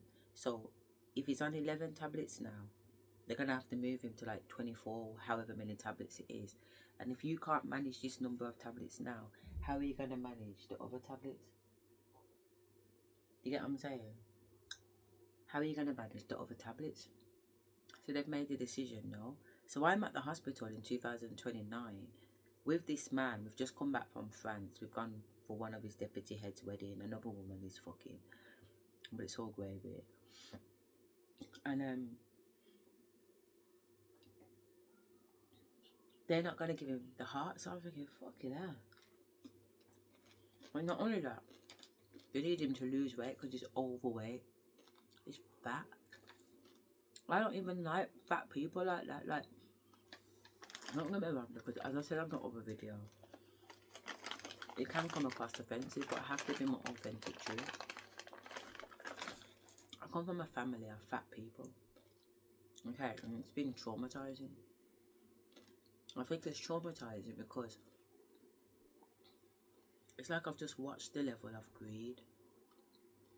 And these people are greedy and then they pretend not to be greedy. They're fat and they pretend that they don't eat a lot. And I'm like, but 1 and 1 don't make 2. If you don't eat a lot, it's impossible for you to be fat because something has to be maintaining the flesh. The reason why you're fat is because you've overeaten. And whether that means you've got a fast metabolism or slow metabolism, doesn't really matter. Whatever you've eaten has been too much for you. So rather than worrying about or complaining that your metabolism doesn't work faster, how about you fucking slow down what you're putting in your mouth? It just makes logical sense to me. So this man who I'm married to, he acts like he doesn't eat, and then I randomly turn up at his workplace, and him and his co-worker Lloyd fucking Morrison are sitting down and they're eating 2 fucking pizzas between them. This nigga said he don't eat. He said he didn't even eat pizza. All the things he said he don't do, he fucking does. So when he's saying he don't eat, you're fat because you eat shit. You're stuffing your face with all the wrong. This man is in hospital on his fucking dying deathbed. Believe it or not, he's discharging himself so he can get round the corner to Nando's to eat fucking chicken. Make it make sense. But it's not that I hate or don't like all fat people. I think the fat people that have been around me has just made me look at them differently. And I don't like it. Especially women. We're supposed to be filled with the glory of the Almighty. What do you mean you're hungry? What do you mean you're hungry? Like, you know, you're hungry to the point where you're actually self-harming your body. Sit down with God, man. I'm not saying that you can't eat. I'm not saying being slim and skinny is good, because it's not. You hear me say my bones are popping out my body.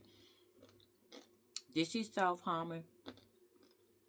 This is self-harming. Because at the end of the day, the 3D is the 3D. And if you heard me read out my shaman thing, my ancestors would say to me, try it and eat, try it and eat. And it's not for lack of trying, believe me. Believe me, it's not for lack of trying, because you see me here and you see that I am eating. I will go and make myself food. And if I don't feel like making food, the kids will make me food, or I can order food. It's not a problem. It's not like I don't have money. It's not like I'm in a starvation situation. I just sometimes, I generally do not feel like eating. And if I eat, I vomit. Or I generally do not feel like sleeping. But because I'm in a trance, or because I'm working with spirit, it will make me feel like that more time. Because I'm spending more time in the 5D than I am the 3D. So it will lead to the side effects of me losing weight and looking skinny. It's not cute. I used to have a really big bottom. I was known for my big bottom. I look at my bottom in the mirror now and I'm just like, you know what I mean? So it goes both ways. Being too skinny is not good, and being too fat is not good. You gotta find your balance, man. And find your balance and maintain it, because, you know, even myself, I know that I need to find my balance and maintain it. Even if it means that I've got certain meals in the day. But even today, I've had 3 eggs. I usually have 4. But I make sure I double up on the protein. It might seem a little bit greedy that I've made 4 eggs, but I know that I might not eat for a while. So the 4 eggs it's excessive, but it's necessary, because there's going to be gaps in between that. So when I do get the vibe to eat, I try and stock up. I do try and stock up. You know. But anyway, going back to the point. So after they've put the machine on and they've tried to pump up his heart to 250 and it hasn't worked, the consultant and the nurse is a guy, has left the room, and spirits told me to follow them. So I said, can I have a word? And Dr. Lynn said, yeah. And Brian said, here, come in too, because, you know, it's good to have a witness, isn't it?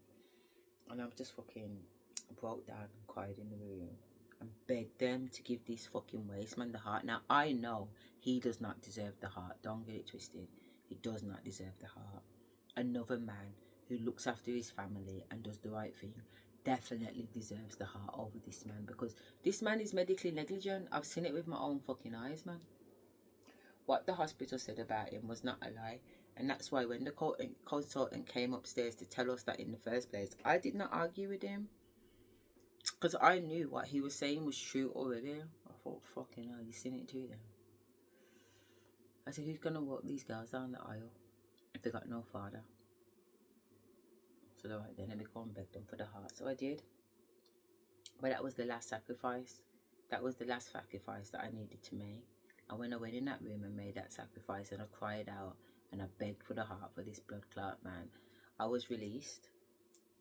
And it was so weird how it felt, because it just felt like a little bit of shock, you know, in that I was released. And I remember sitting outside the ward and just sitting down on the chair. So obviously my man's wondering, where am I? So he manages to come out the ward, and now he sees me on the main corridor of the hospital. And he comes and sits down by me and he said, what's the matter? And what did I say to the doctor to make the doctor change his mind and give him the heart? And I've just said to him, you know what, I'm not ready to talk about it. I don't want to have a conversation with him. Part of me feels disgusted that I had to beg for a heart for you, knowing that you don't even deserve the fucking heart in the first place. And 2, I don't owe you nothing no more. This contract, I've been released, man. So I just wanted to sit with myself. So, you know, it's asking. So in the end, he gets the message. And he gets up and he goes back on the ward. And then when I'm ready, I go back on the ward. But I'm not there long before his mum and his mum's friend Carmen turn up. And he's telling his mum, I don't know what Asher says to the doctors, but on the back they're going to give me the heart. You know what I mean? And Carmen can see the look on my face. But I ain't really saying much because I'm quiet. Because I'm alchemizing. I'm going through a new realization. I'm free.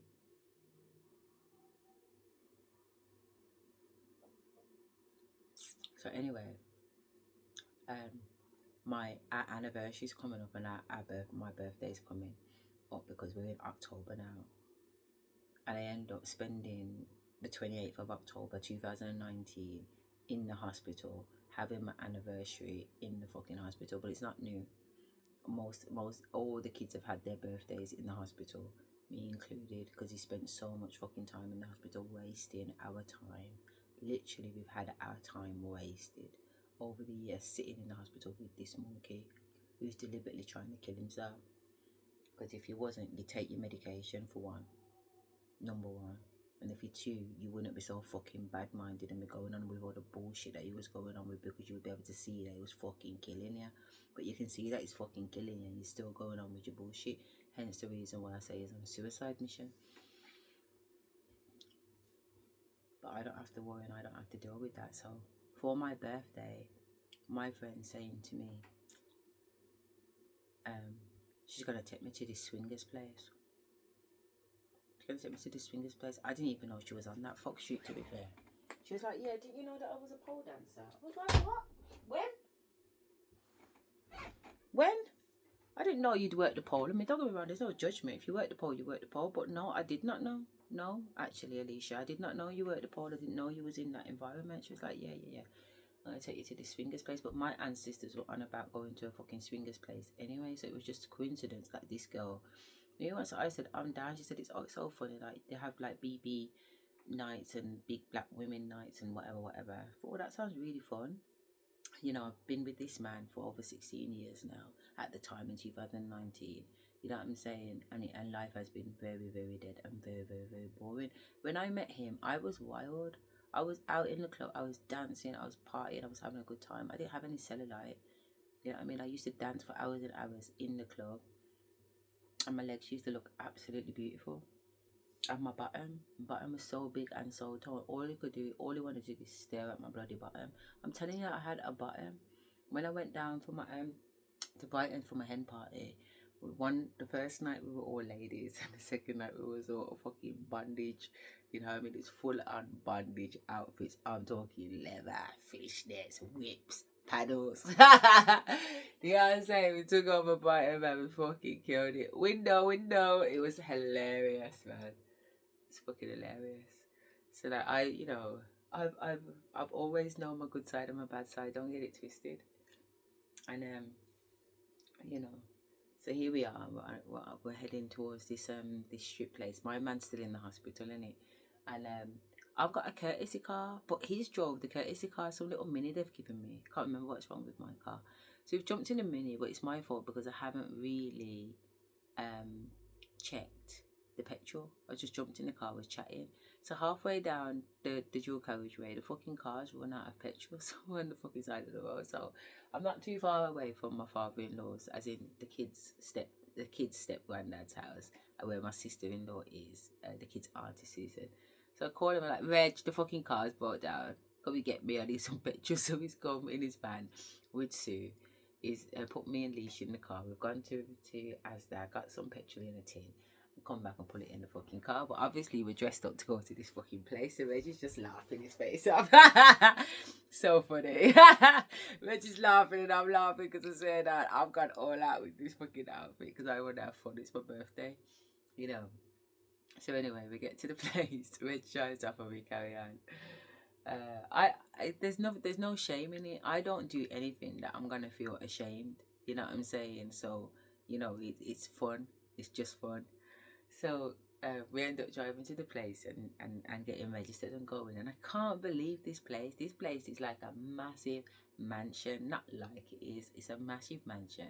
And there's loads of different floors on this mansion. You know what I'm saying? And there's a bar, but they don't sell drinks. You've got to bring your own drinks. So we had bought like a bottle of rum and whatever, with some Coke and some Red Bull and some snacks. But they have put food out, but I don't eat buffet food. I don't like food that people are leaning over or have leaned over. I like my food to be served to me too. So I'm not really a buffet kind of girl. So, but anyway, I'm not hungry.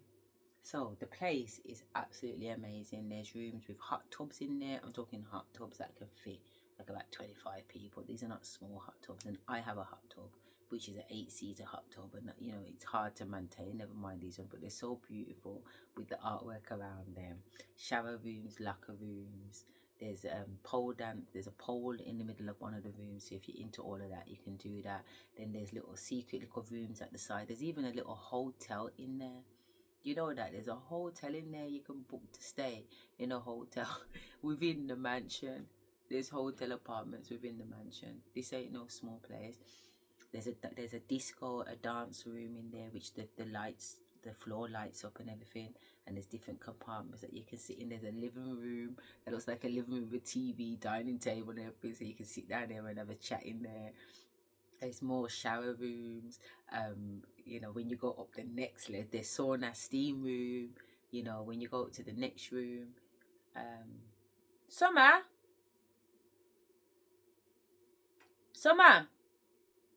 this sign's come up saying, enter this code on your phone, iPhone 89. Well, I ain't got no iPhone.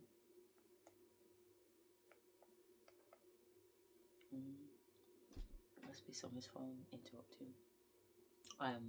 What else have you got? So on the third floor is like 50 Shades of Grey. Does that make sense? So this has got all like your bondage rooms. So every room that you go in, there's some other fucking thing going on. So there's swings, there's fucking you know, like when you go over the horse in gym, like there's just all kinds of fuckery on this level, you know. And then you got the upper level where you got like the outside smoking area, you've got a decking area, so the garden's up on the fourth floor, you know. So I don't even think I've been around the whole place, because there's stairs that lead to other stairs and different floors, so it's a very quirky layout, and you can get lost in there. There's even places that they call the bus stops. So if you've got no friends or nobody to talk to, you can sit at the bus stop and somebody will come along and talk to you. It's crazy. It was such an eye-opener. I didn't even know places like this existed. It was such an eye-opener. And obviously the night that my friend has took me there, it's like black people night, you know what I mean? So there's a mix of white, black, Asian. The music in the club is like proper music. The DJ's going on like he's playing at Fascists nightclub. If you know, you know. Do you know what I mean? And the DJ's killing it, and I just love to dance. And because I'm in lingerie, and you don't usually go out in your lingerie, I'm in my lingerie and my heels, and I just feel so empowered. I feel so empowered. I feel so desired. Do you know what I mean? I feel empowered and I feel desired, and everybody wants to talk to me, and I don't want to talk to anybody because I don't talk to anybody anyway. Do you know what I mean? I'm in my own world, you know. But it's just that the feeling is absolutely fucking amazing. I think it's more amazing because I'm dancing around in lingerie, and because I've had 5 kids at the time, I was quite conscious about my body. You know what I mean? My husband would say, you come to bed with more clothes than you wear on the road. You know what I'm saying? So it was just so nice to be in a position where I wasn't concerned about what I looked like, what I was doing. Is this tit set right? Is my stretch mark? Like, I didn't give a fuck, because I just felt like I looked really nice, and I just felt really nice. And also it was my birthday, you know what I mean? So it was just on a birthday vibe. So we had so much fun. There was obviously people there that knew her, so they wanted to stop and have a conversation with her. And I sat there and I did get involved in certain conversations. I just wasn't caught up in the conversations. So anyway, we've gone into the living room. They just reminded me of this bit. We've gone into the living room, and there's this guy sitting on the settee, and he's literally getting his penis sucked by this girl. Yeah. And this girl is down there giving this guy head for quite a while, and it's still going. And Alicia's sitting next to him, and I'm sitting on the arm of the settee, and we're watching all of this go on, because obviously it's that kind of house. Do you know what I mean? So Alicia starts to pinch his nipple. Listen, Alicia starts to pinch his nipple, you know what I'm saying? So from the interaction that Alicia had with this guy has bust his nut. Remember, his dick's in this girl's mouth. She's on her knees putting in the work. But who do you think he's thanking? He's thanking Alicia.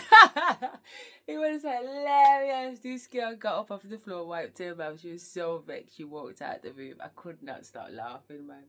I forgot all about that, to be fair, Spirit. But it was fucking hilarious, man. It really was, man. He really was like, thank you. Like, he knew that it was there, and nothing was going to happen with my girl, you know. You know what I mean? So he was just absolutely grateful that Alicia was able to get him over the line.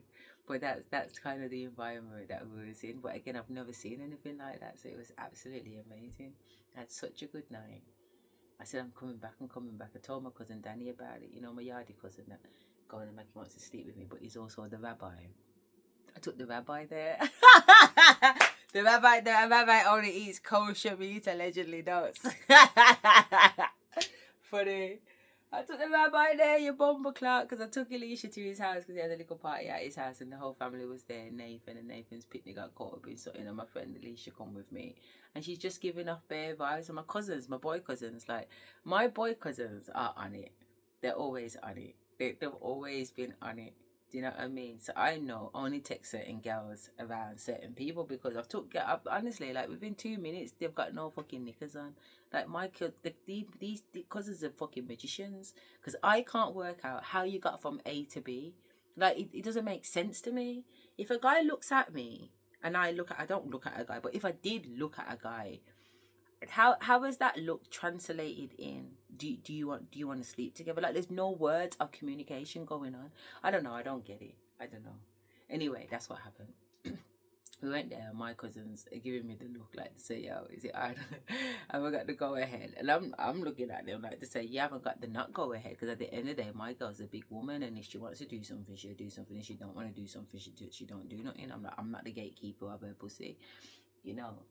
But my cousins, like, we all have, you know, you have that little hidden secret language and stuff like that. But, you know, my cousins, every single fucking one of them are making me know, yo, who's this you brought to Danny's yard? Like, because this girl's going on like she's known everybody for 20 fucking years, and she's gonna come, take the lid off the fucking pot, stir the fucking oxtail, you know what I mean, and add salt to the rice. You don't know nobody here, sit down. But that's not how this girl's personality is. She's loud. You know what I mean? That's just leash for you. But I like that. I like the authenticity. I always have. I've always, you know, that I don't have no problem with it. But I know that there was some energy going on in the household because, you know, it was kind of like they didn't get it. You know, there's loud and brazen, but putting salt in the pot is the next level. But that's the level that she was on. So anyway, this is at cousin Danny's yard. He's got like a townhouse. It's 3 levels in it. 3 levels with interconnecting bathrooms and stuff. So at that party, we ended up leaving that party to go to the thing, or at least Alicia and Danny hit it off. There was vibes going on between them. You know what I mean? And she was in her vibe. She was in her flirty vibe too. You know what I mean? It was a thing. And I can't remember if it was that same night or the next night, but we've ended up going back to the swingers place with me, Alicia, and my cousin Danny, because them two are whatever. I don't mind being a third wheel, you know, at the end of the day. So we've gone there, and then I'm walking around the place because I want to go and sit in the sauna. I love the sauna, and it's just me in the sauna. Yeah, I'm trying to say, and Danny and Alicia are somewhere else. So I'm sitting in the sauna. A white man comes in and sits on the corner. Men in this place are not allowed to wear clothes. They can only wear a towel, whereas women can wear clothes. So he's got his towel on. He's not talking to me. I'm not talking to him. We're on different sides. And then next, you know, Alicia and Danny come into the sauna. Yeah, I'm trying to say. So there's banter going on between them. So things have moved up in whatever this is. Yeah, things have moved up in whatever this is. And I can feel that, I can hear the banter, but because I'm in my little meditated state, I'm just sitting in the sauna, just enjoying it. So I end up coming out the sauna because I'm hot, and then them two follow me, and we go downstairs, 2 more levels into the hot tub. So it's Leisha in the hot tub, I'm in the hot tub, and Danny's in the hot tub. So Danny's on that side of the hot tub. I'm up the top on this side of the hospital, and Alicia's basically opposite Danny, but on that side of the thing. So Alicia gets out the hot tub, or she's coming to the room to get into the hot tub, and before she goes into the hot tub, she's twerking. Now she ain't got no drawers on. Do you get what I'm trying to say? She ain't got no drawers on, and she's twerking. And Danny's in the pool. It's not like she's twerking and it's me and her and she's just going on with herself, because Leisha's always got her pussy out. You know what I'm saying? Like, in the girl group, Leisha is known for having her pussy out and her pussy not being shaved and it looking like one fucking cat. Do you get what I'm saying? Her pussy look like a fucking cat, blood. I've never seen so much fucking hair in my life, but because she's got Asian in her. She's black with some Asian in her, and she's also got like hyperactive thyroids. She's very hairy. She's very hairy anyway. You know what I mean? But I've just never seen Pum Pum look like that before.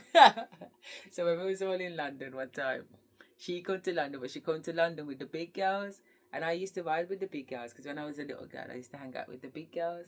So she's come to London with Nyasha and Natalie and all them, and they've dropped her off at the house where we're stopping, and we're stopping at Jade's house, which is Shola's friend's house, which is really Biddy's friend Jade, but Biddy and Jade have caught up in something, but Shola's still friends with Jade, and thank God she is, because Jade has let us use her apartment in London, so we're all girls from Birmingham, and we've got a place to stay in London, and it's New Year's, and we're going out and whatever, but we're all at the house, and we've landed. All our bags are all over the place, and fucking Shola's cooking rice in the microwave. I didn't even know rice could cook in the microwave, but trust me, we had Sunday dinner the next day. You know what I mean? Don't play with Shola. Her mum's a Jamaican. When we were growing up, we always ate at Shola's house. You know what I mean? Like, you got fed. It was the only house that was like, there was a mum that actually fucking cooked. You know what I'm saying? Anyway. That's how I know about Alicia. So Alicia going on, how Alicia's going on is not a new Alicia. We've known each other before we had kids, and we've got big kids now. Okay, so it's not today and tomorrow that I've known her. So she's twerking anyway, and I can see the look on my cousin's face. He's a man at the end of the day, isn't he? He's a man, and she could twerk anywhere. She could have got in the water and twerked under the water. No, she wants to be at the top there twerking, and she ain't got no blood clot drawers on. So anyway, we've come out the jacuzzi after laughing and joking and talking and whatever, and moved on. We've gone to the bar to get a drink. And then now we're getting ready to come out the place. So we've had our showers, and we've had got ourselves dressed, and we're by the lockers. And we're coming out the door of the place to go home now. And Alicia's turned around to me and said something in a way to imply that my cousin's out of order. That he's done something and he's out of order. Like, he's putting it on her and he's out of order. I can't remember the exact words, and I don't want to lie. And I'm thinking, what, Alicia, what are you talking about? Yeah, that she's upset that a man's made a move on her. And I said, what are you talking about? You're upset that a man's made a move on you? What are you talking about? What did you think the man was going to do when you're twerking with no drawers in front of him? Like, I don't understand. I don't understand. If I want to make sure that I don't say it in a way that I'm condoning toxic male behaviour. Does that make sense? Because that is exactly not what I'm doing. I'm just saying that I am a woman, and I have been observing you tonight. And if I feel like you're interested in my cousin, or you know, if it's a case where I've just watched how you've gone on tonight, you've gone on and you've moved in a yes way. You've moved in a yes way. I've interpreted your body language to say yes, you're interested. Everything that you're doing says to me you're interested, because otherwise, why would you be doing what you're doing? Nobody twerks in front of a man with no drawers on and then expects that man not to have a conversation with them. Why would you be twerking with no drawers on? It's not a strip club. Nobody's getting paid to go on a particular way. So the choice is yours. So why have you made that choice? So I've said to her, I said, what are you talking about? Yeah, I'm trying. You're giving argument and banter upstairs in the steam room. You're fucking twerking with no blood clot drawers at the swimming thing. So if my cousin has turned around and said he likes you, why are you offended? He's not tried to touch her. He's not tried to rape her. He's not tried to kiss her. He's made her know he likes her, and the way she's going on is like he's committed some crime. So I'm asking her to make it make fucking sense. Because you're the reason why these fucking white pitney are locked up in prison when they really thought the girl meant yes. Because as far as I'm concerned, I thought you meant yes too, so I would have been fucking locked up with him. Because I thought you wanted dick too, because you're going on like you're thirsty for the fucking dick. So if you're not thirsty for the fucking dick, why are you fucking twerking in front of the man with no fucking drawers on if you don't want him? And if you don't want him to want you, make it make fucking sense. So I'm having this conversation with her all the way fucking home. And I'm also bringing up the fact that you started the bullshit from at my fucking cousin's house. So what the fuck are you talking about, Alicia? I'm calling this bitch out on her fucking behaviour, because I can't believe what I've already witnessed to what this girl thinks she's justified in fucking saying. Are you nuts? Are you smoking? I got all my fucking cousins at my cousin's house looking at me like to say, who the fuck is this gal? Because you're on heat, blood, and your energy is popping off. I can see your energy popping off, but at the same time, let your energy pop off, your big blood clot woman. If that's how you want to move, that's how you want to move. And I'm not here to judge you, but I will be low and blood clot damned if I'm going to sit here in your blood clot car as you're sitting outside my blood clot house to drop me back home and act and pretend like I never fucking witnessed what I witnessed. What the fuck are you talking about? So I've stuck it on her in the fucking car. Of course I fucking have. I've definitely held her to fucking account. What the fuck are you talking about? Are you fucking insane? You're a walking contradiction. Whatever you thought was going on is not what you're going on. I was able to pinpoint every single one of her behaviours and how that behaviour was perceived. Because maybe you don't know what you look like. Maybe you don't know what you're going on with. And if that's the case, that's fine. But let me break it down to your sister so that you can know better next time. Because you can't do the things that you've done and think you don't know what you're doing. You know exactly what you're doing. You know exactly what you're doing. So to pretend and act like you didn't know that's what was going on, you're insane. You have to be consciously aware of what it is you're doing. You have to be consciously aware of the energy that you're putting out. You have to be consciously accountable.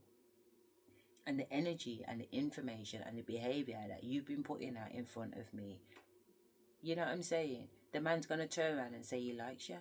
Because he does like you. You're a nice girl. There's no reason why you shouldn't like you. There's no reason why you shouldn't like you. You're a nice girl. And you've put yourself out there and shown him yourself. You get what I'm trying to say? So why would he not express the interest? I don't know. It was very weird. I never seen her again after that. But she's the next one out there fucking set for me. But you can set for me all you want, Alicia, because you know where I am. Anytime your blood clot ready and you need another talking to, come check me. Because I'll be more than happy to break it down to you again. More than happy.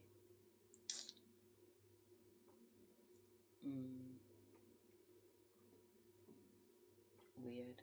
So they want me to tell you about the second time I went to a different swingers place.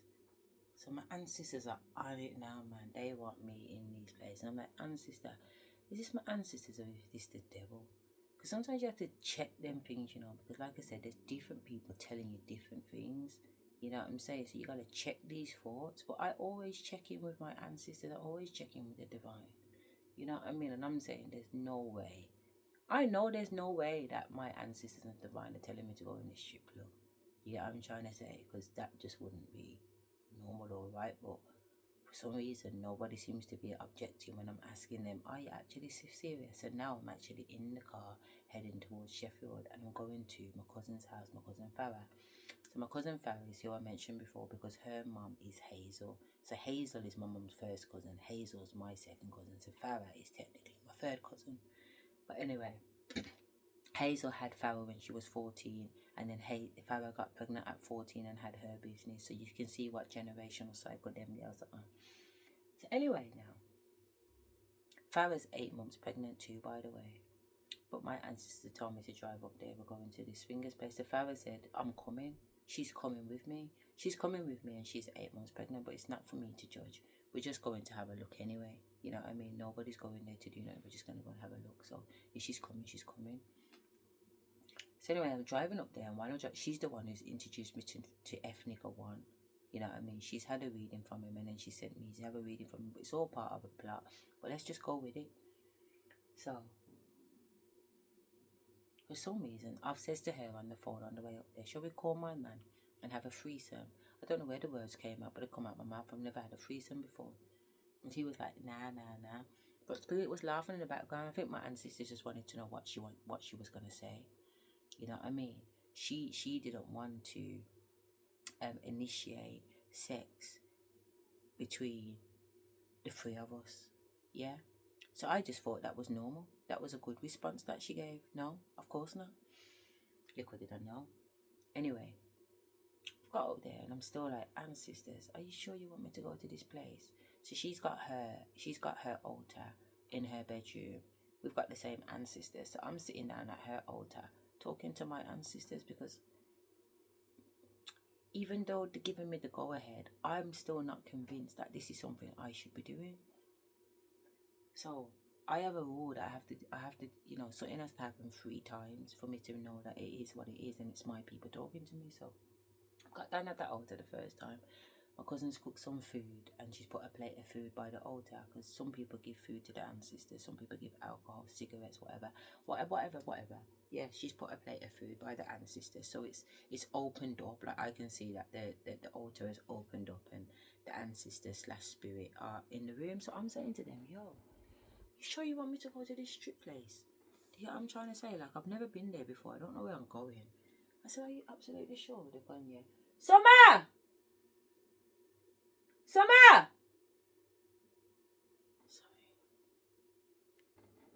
Yeah, sorry. She's bloody sleeping and she took my bloody lighter. It's only 6:30 in the afternoon. She's in bed, blood. I'm going to go and get my wash in a minute, you know what I'm saying? I fucking put back on pajamas to get back into bed. So anyway now, I'm at the altar talking to my ancestors about whether or not I need to be doing this, you know what I mean? Because I don't need to do this. Do you get what I'm saying? I don't need to be here. Why am I here? You get what I'm trying to say? And my ancestors are like, yes. So I'm at the altar, like I said, and I've asked them the first time, and they've said yes. So I've gone back my business, and I'm like, Farah, I was talking to my cousin, you know, because again, it's so open. I said, Farah, why are the ancestors telling to go? It's like, if the ancestors saying to go, we're going. Yeah, I'm trying to say. I'm like, no, but it don't make no fucking sense. This don't make no sense, you know what I mean? Like, this ain't never been the case before. This is very, very new to me. I don't understand what this is about. So I've gone back to the altar sometime after. I said, all right, I'm going to go and chat to the altar. When I come out the shower, I'm going to go back to the altar and speak to the ancestors. I don't need to be at the altar. I can talk to them from anywhere, but I want to make them know. I'm serious, man. I'm serious, blood. I'm at the altar talking to the ancestors. You want me to go into this, like a swingers club? You know what I'm trying to say? In Sheffield, I've never been there before, but they've told me about it. The ancestors are so sick. Anyway, this is the place. They need me to go there. There's a mission going on, and they need me there. So I'm like, fuck shit, man.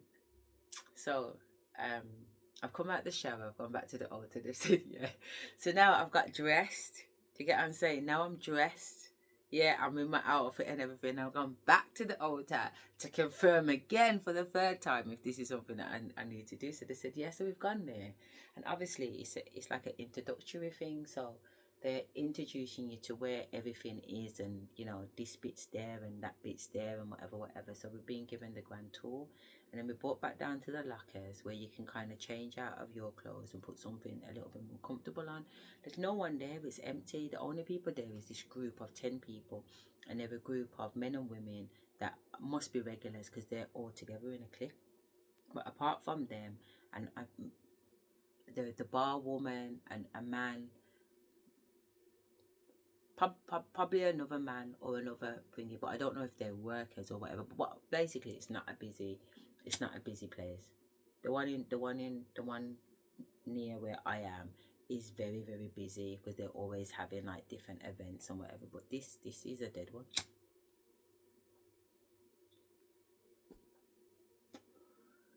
I feel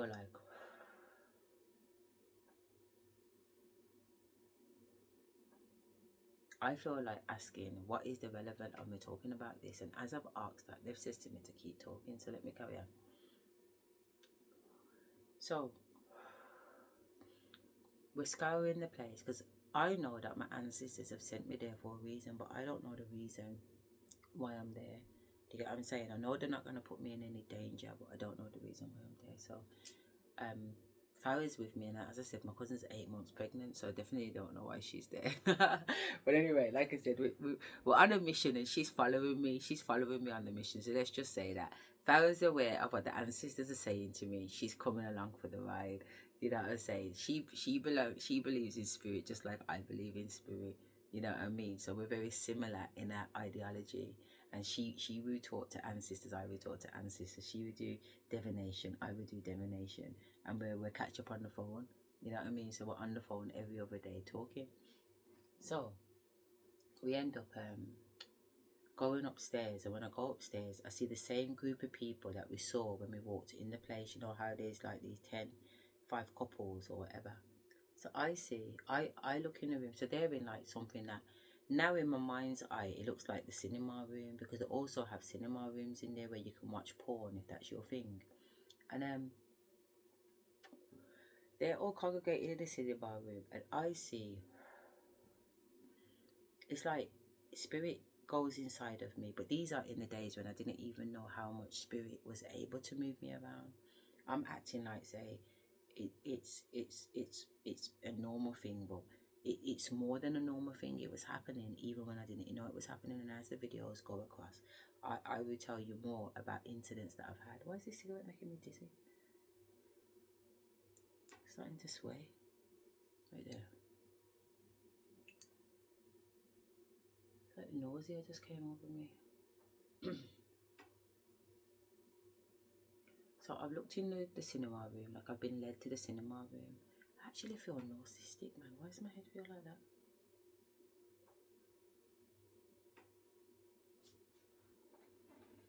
Let me have some sugar.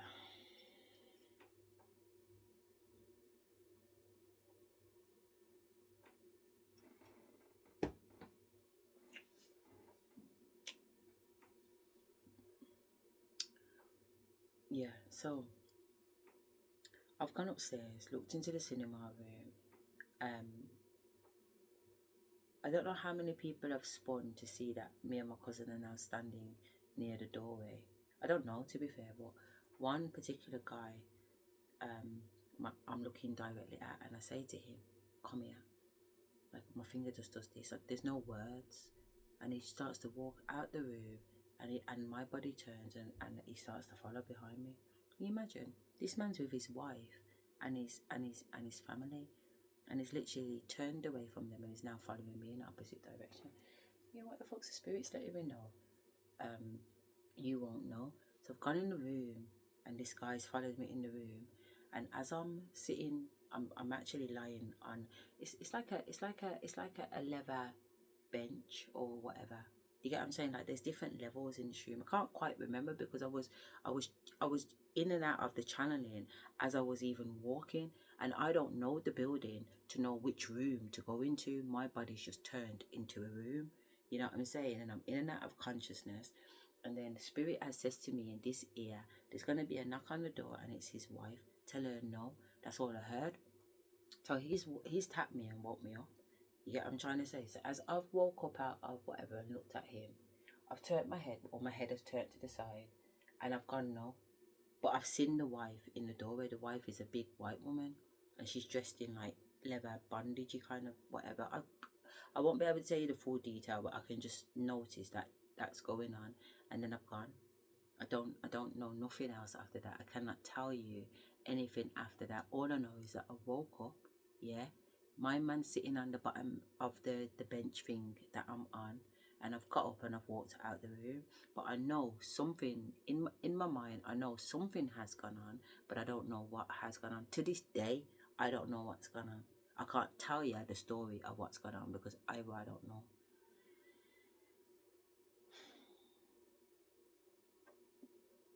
You know what I'm saying? But when I've had conversations with spirit over the years, because that was back in 2019, and I still don't know, and it's nearly 6 years after, but I know I will know.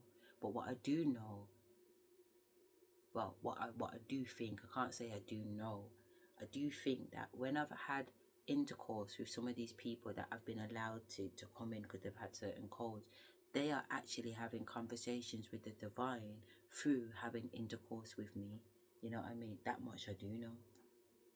So anyway, I find my cousin, and I link up with my cousin, and we go and get dressed, and I'm sitting by the bar having a drink, and as I'm sitting by the bar having a drink, I see the same guy coming through the building dressed, but he's not with anybody else. He's not with the group or nothing. They've left his backside. So he's looked at me and he's put his head down, and he's walked out the building. And then me and my cousin have finished our drink and we've gone back to my cousin's yard. So anyway, I'm in bed with my cousin. We've had our wash and whatever, the kids are sleeping and we're in bed chatting. Anyway, my cousin turns to me. My second cousin, she's 8 months pregnant. Can I touch her? She says to me. So I've gone, we're in bed, getting ready to go to bed. And I've heard what she said, but I obviously haven't heard what she said. So I said, what did you say? She said, can I touch you? I said, touch me. Touch me how? She's gone, touch you. I said, what are you talking about? What are you on about? I don't even have the words to give back to this girl, I can't lie, I'm in absolute fucking shock. What are you talking? I literally still to this day do not know what you're talking about, Farah. So obviously that's just got shut down. And we've both gone to sleep, woke up in the morning and not fucking mentioned it.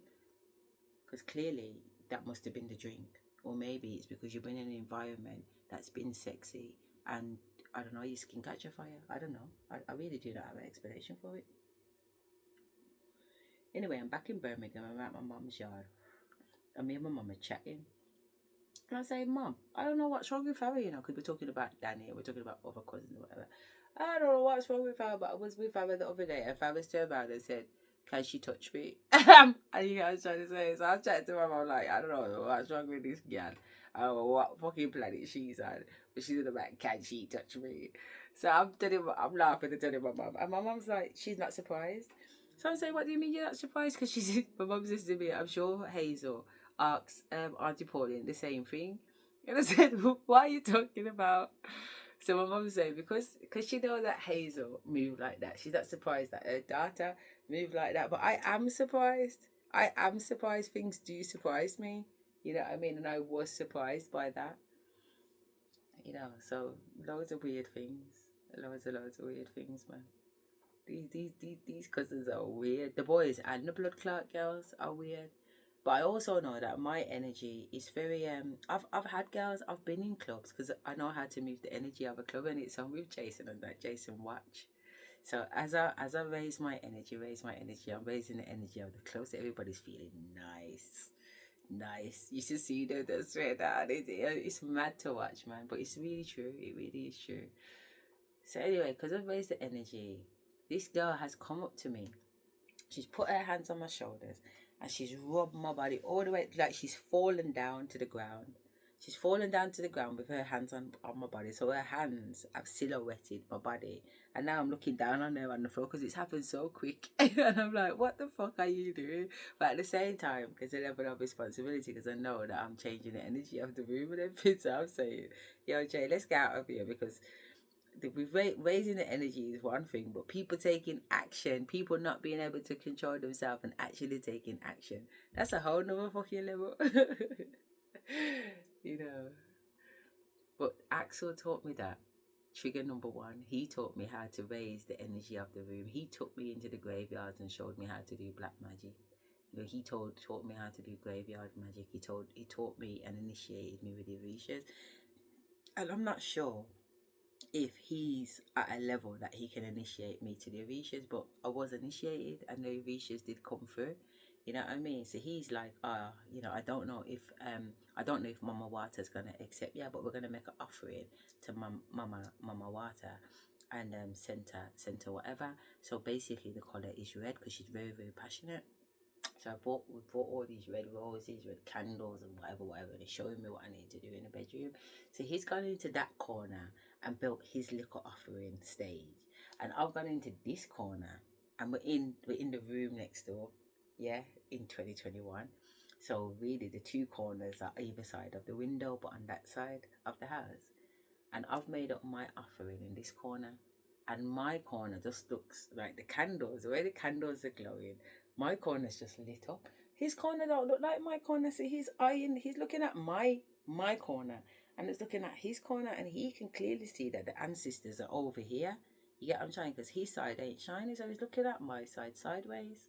He's looking at my side sideways, but he's also registering how much of the ancestors are checking for me. But we've been on this shit a while because he was showing me certain initiations from when he lived in Manchester, and I'd go to Manchester. I went to Manchester a couple of times, and it taught me like certain things too. So, because I was going through so much trauma, I wasn't necessarily connected to what he was teaching me. I was just in a numb body of observation. So when he's doing his thing at the graveyard, it's not like I'm getting involved with what he's doing at the graveyard. I'm literally just standing there watching him, making his offerings, listening to the words that he's saying, listening to the things that he's doing, knowing the etiquette, knowing the different things that the Orisha like in it. So, for example, Papa Legba, he likes sweets, he likes coffee, and them kind of things. A goon likes metal, nails, knives, bullets, guns, cauldrons. Shango, he's red, he's all about fire. Yeah, I'm trying to say, so anything red, anything fire. I don't know what food or nothing like that he likes. But with a goon, he taught me that, you need raw meat. You know what I mean? So we've got raw meat, big pieces of meat, stabbing knives in them, putting them on the train tracks, in conjuring and embodying the fucking spirit of a corn. So I'm learning all this stuff.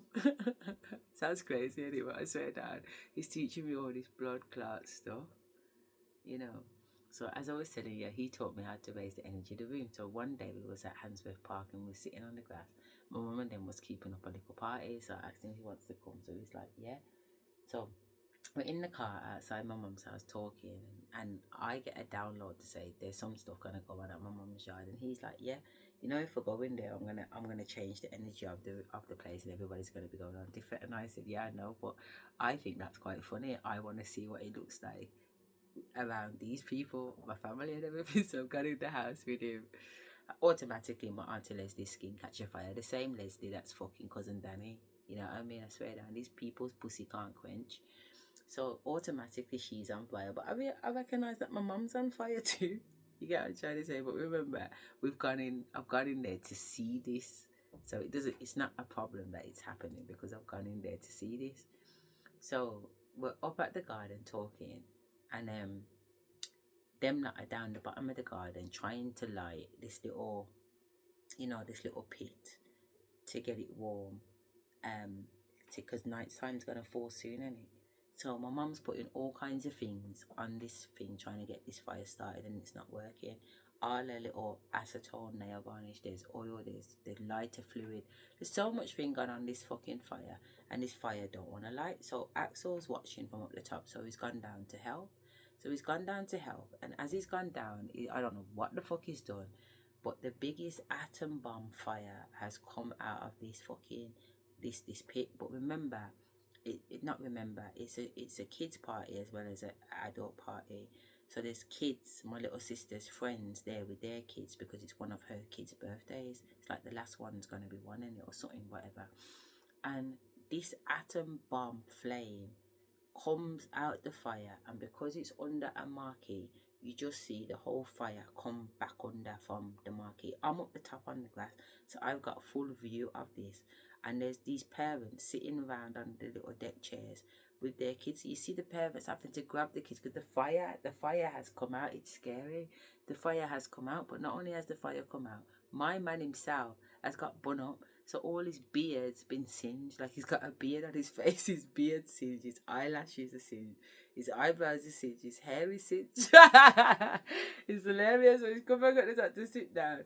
So I'm like, fucking hell, man. So I'm brushing off his beard and his face, and all this black, when hair has been burnt, it's just coming off him. So I'm brushing him down. Here, Leslie. Oh, look at you.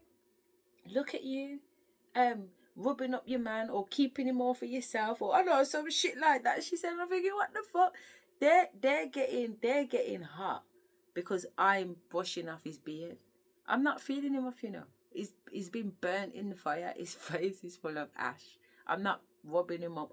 There's nothing sensual going on, okay? It's genuine concern. Like, he just was in a fire. You get what I'm saying? What they're seeing is something completely fucking different. So obviously, now that they've said it, the two of them are going on with themselves with regards to fucking how much time I'm spending with my man, because they want my man to spend time. It's so crazy. It's so fucking crazy.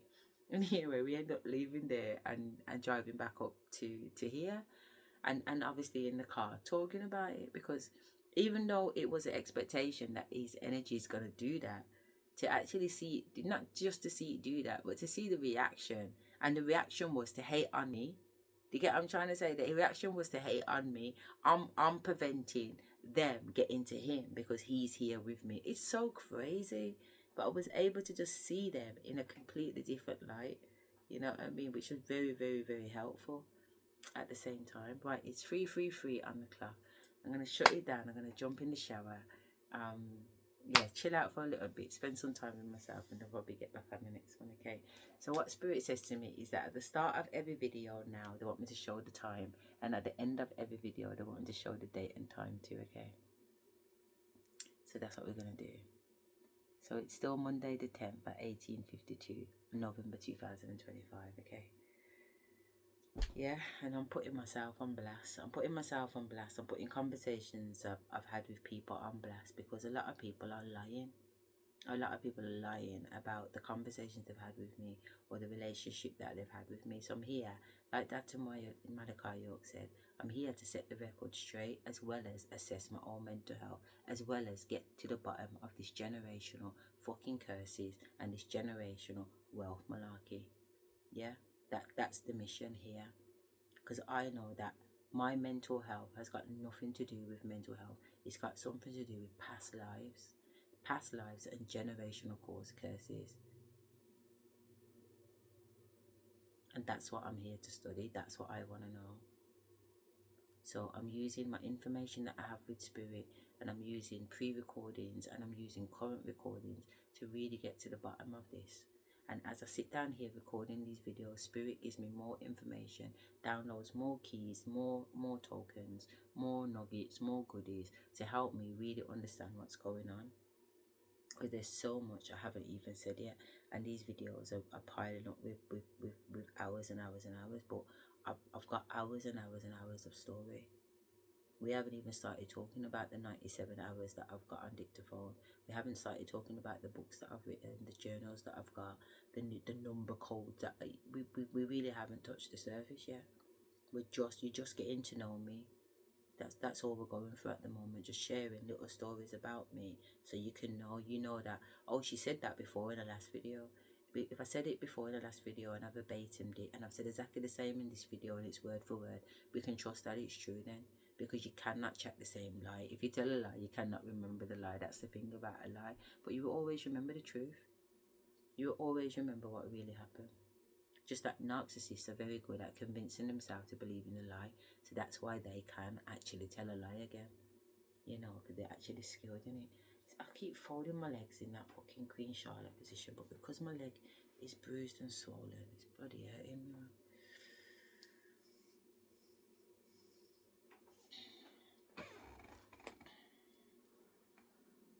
See my bruise? Get off this bloody bike. Oh, so yeah, 3-6 now. But yeah, get you on the next one. You know what date and time it is. And yeah, like I said, I don't have anything to be ashamed of. I don't have anything to be concerned over. I'm pretty content in where I am, because everything that I've done, I know that I've checked in, and triple checked in about what I should be doing and where I should be at that time. And I walk with the ancestors, and they walk with me, and right now this is what they want me to do. I don't want to do this. I do not want to do this. There is no reason for me to put my life out there. I'm very content in my life. I love my life, but they want me to. And they kept saying to me, someone's got to be the first. So I guess that's what it is, isn't it? But I'm a big girl. I can take it whichever way these videos spin. If they spin and it's bare hate, I'm absolutely fine with that. I've only experienced bare hate. What's new? And I'm still nice. I'm still pretty, even with all the hate. You know what I mean? And if it's love, then fair enough. It's love. I've never experienced love before. That really would be the mindful, to actually put these videos out there and there actually be an appreciation for what it is that I'm trying to do, instead of people being insecure and jealous about what I'm trying to do and trying to fight me down. Move across, move sideways, man. Because I'll tell you something, I am not taking any prisoners. I'm waiting for you to come for me.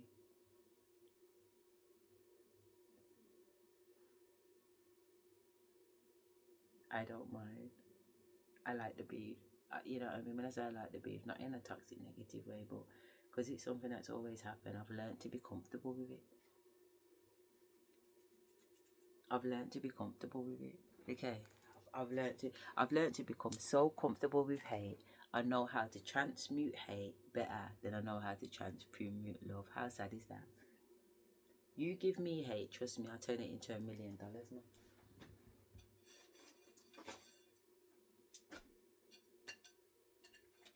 I turn all that hate energy and I turn it into a money making business. I know how to alchemize that shit. And obviously I know how to alchemize love because I get love directly from the divine, but love from people, I don't get love from people, mate. People don't say to me, oh, you know, oh my God, very.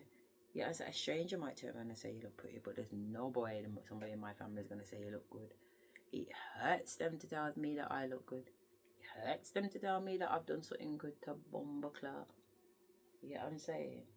When I got my brand new, my Land Rover, you know what I mean? A 7-seater Land Rover, pretty gorgeous. If my sister didn't even come out her yard, her kids are outside jumping around in the car, they're so excited. My sister looked through the window, oh yeah. She says to me, oh, I'm not inspired that you drive because you're always doing something. But when Auntie Pauline learned to drive automatic, you know, you can't even call automatic driving. I'm inspired. That's fine, be inspired. It doesn't really matter what inspires you as long as you inspire. You know what I mean? But the fact that you thought that you had to tell me that, you don't bother me, babe. Nothing I do inspires you anyway. We've already assessed that. From I was 15 years of age, I was cussing out my big sister, asking her what the fuck she good for. But she's 4 years older than me and she's 19, and she moved out a long time ago, and she don't even have a SETI to pass on to me. She has fuck all. All she does is scan catalogues, and then move out. She don't even have no blood clot carpet on her stairs, and she's lived there 100 years. You know what I mean? So you not being inspired by me, that, what do you think that means to me? You're a hood rat, blood. How's a hood rat gonna be inspired by a divine queen and all you know how to be is a hood rat? And then you want to say it to me like to say it's a big deal, like you've reached some type of epiphany. You think it's an epiphany that I don't inspire you? It's not that I don't inspire you. You can't come to my level. You can't come to my level. So whether you're not aspired or not aspired, you will never aspire to be that. You will never aspire to be me. You will never aspire to be me. You don't have it in you. You do not have the capacity to be me. You don't have the determination. You don't have the resilience. You don't have the grit. You don't have the know-how. You don't have the intelligent capacity. You don't have the emotional capacity. You don't have fuck all. You don't have fuck all to be inspired by me. So you don't need to think that you need to tell me that I don't inspire you. I inspire everybody. Everybody I meet, I inspire them because I take it interested in them. I'm very interested in people. You know what I mean? And if you tell me that you're doing something, I want to big you up and I want to encourage you and I want to help you. And that's all I've done. That's all I've done. It's not that you're not inspired by me, babe. You know what I'm trying to say? It's not that you're not inspired by me, but you can tell yourself whatever you want to tell yourself. I'm absolutely fine with that. I don't lose any sleep over it because I come to your house and your house is dirty. And from you can't keep a clean house. From you can't keep a nice house. As far as I'm concerned, you ain't got no talk. Because I can't function in all of that fuckery. You know what I mean? And the fact that you can function tells me that you're functioning on a different level. We're not the same. We've got the same mom and we've got the same dad, but me and you are not the same. And I don't want to be the same as you, Rachel. That's the difference. You want to be like me. I do not desire to be like you. I've never looked at you and thought I want to be like you. You've never inspired me. Imagine having a big sister and never thinking that you want to be like your big sister. Never ever. I've never, even when we was young, I used to hang around with big girls, my big sister's age. They never used to chat to my sister. You know what I'm saying? But they'll all be like, Asherah, you coming? You rolling out? Jump on the back of the bike. And I've gone with them, bub. You know what I mean? I've gone with them. And there must be a reason for that. You're you and I am me. And I'm very happy being me. Are you happy being you? Are you happy being you? Because if you're happy being you, fine. Absolutely fine. I'm so happy for you. I'm so happy for you. But you're definitely not going to convince me that I should be you. There's no way in hell. There ain't nothing about you. I'm not impressed with your baby father choices. I'm not impressed with your life choices. You've literally been on benefit your whole fucking life. You've had probably 2 jobs and whatever side job. Like literally, you have no aspirations. You have no future.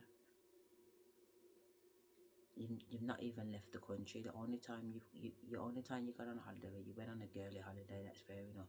And when we went to America, when we just had Aliyah and Mikhail, but you don't do nothing. I don't know what you do. Let me put it that way. I don't know this girl. I haven't spoken to this girl for years.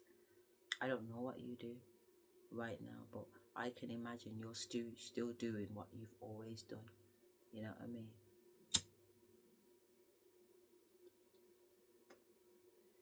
So yeah, I've never been inspired by my big sister. I've always been disappointed. You know, we're at school. She's at home. She just had a baby. She's moved back into my mum's house. So why is it when I come from school, all the mums at the school are in my yard?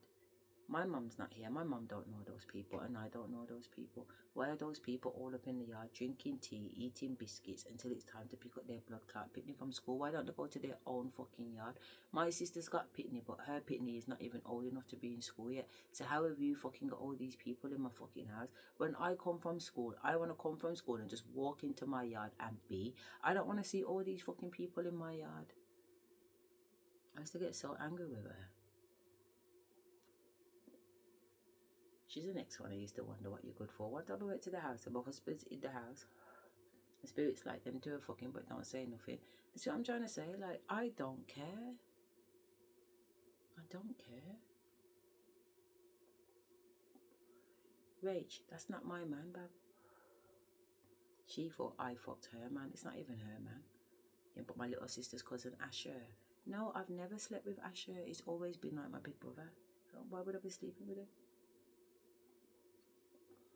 The most I remember is when I was about 7 or 8 or something like that. I must have been sleeping on the top bunk bed at his mum's yard, and he came up the top bunk bed and he put his tongue down my ear, and I went like this. Stop it. That's it. That's the most encounter on that level I remember having with him, and that ain't nothing to report on. But no, Tasha fucked him, but I wouldn't fuck him. I couldn't fuck him just because I know he's got in your pussy. And because I know he's got in your pussy, he's got no fucking standards. So he's definitely not going in my pussy if the truth be known. If the truth be known. I've never looked at a man that you've been with sideways. Ever. Ever, ever, ever. She told me that one time she was riding Kari, her baby father, and her tits are literally by her ankles. Her belly is like another level. She's overweight, you know. She just doesn't take care of herself. She's the kind of person that goes down to the school in her pajamas. I say no more. She told me anyway that she was riding him. And she looked at Kari's face and he was looking down, like he was looking at her in disgust, and she was thinking, what's he looking at her? When she looked down, she seen how her body looked, and she just sucked her teeth and carried on riding. And me, I would have got off and I would have found some decent lingerie to put on to keep my shit together and then jump back on the hood. Not her. We see the world completely different. We see the world completely different. We're very different people. So you be you, Rach, and I'll definitely continue to be me. Have a nice life. If I never see you again and never chat to you again, honestly, it would be too fucking soon. That's how I feel. It would be too fucking soon. You know I don't look for you. I don't check for you. I don't nut in you. I don't need to. You've never been in a position to offer me anything anyway. Every minute I'm picking up your kids, doing things with you, making sure you've got food in your yard. Whenever you come to my house with a loaf of bread, this bitch live with me. I'm pregnant. She's just had a Leah, and I'm expected to be fucking running around my house hand and foot while this bitch sits on her fucking ass. And then I find out she's the one who told my dad that I was pregnant when I wanted to tell my dad. And when I asked her, why did you do that, Rage?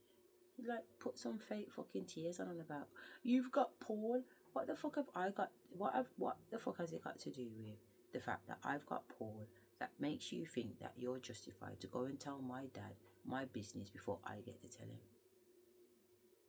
I've got Paul and what? So because I've got Paul, what you wanna mash up things? You wanna mash up things between me and my dad? You can't mash up things between me and my dad.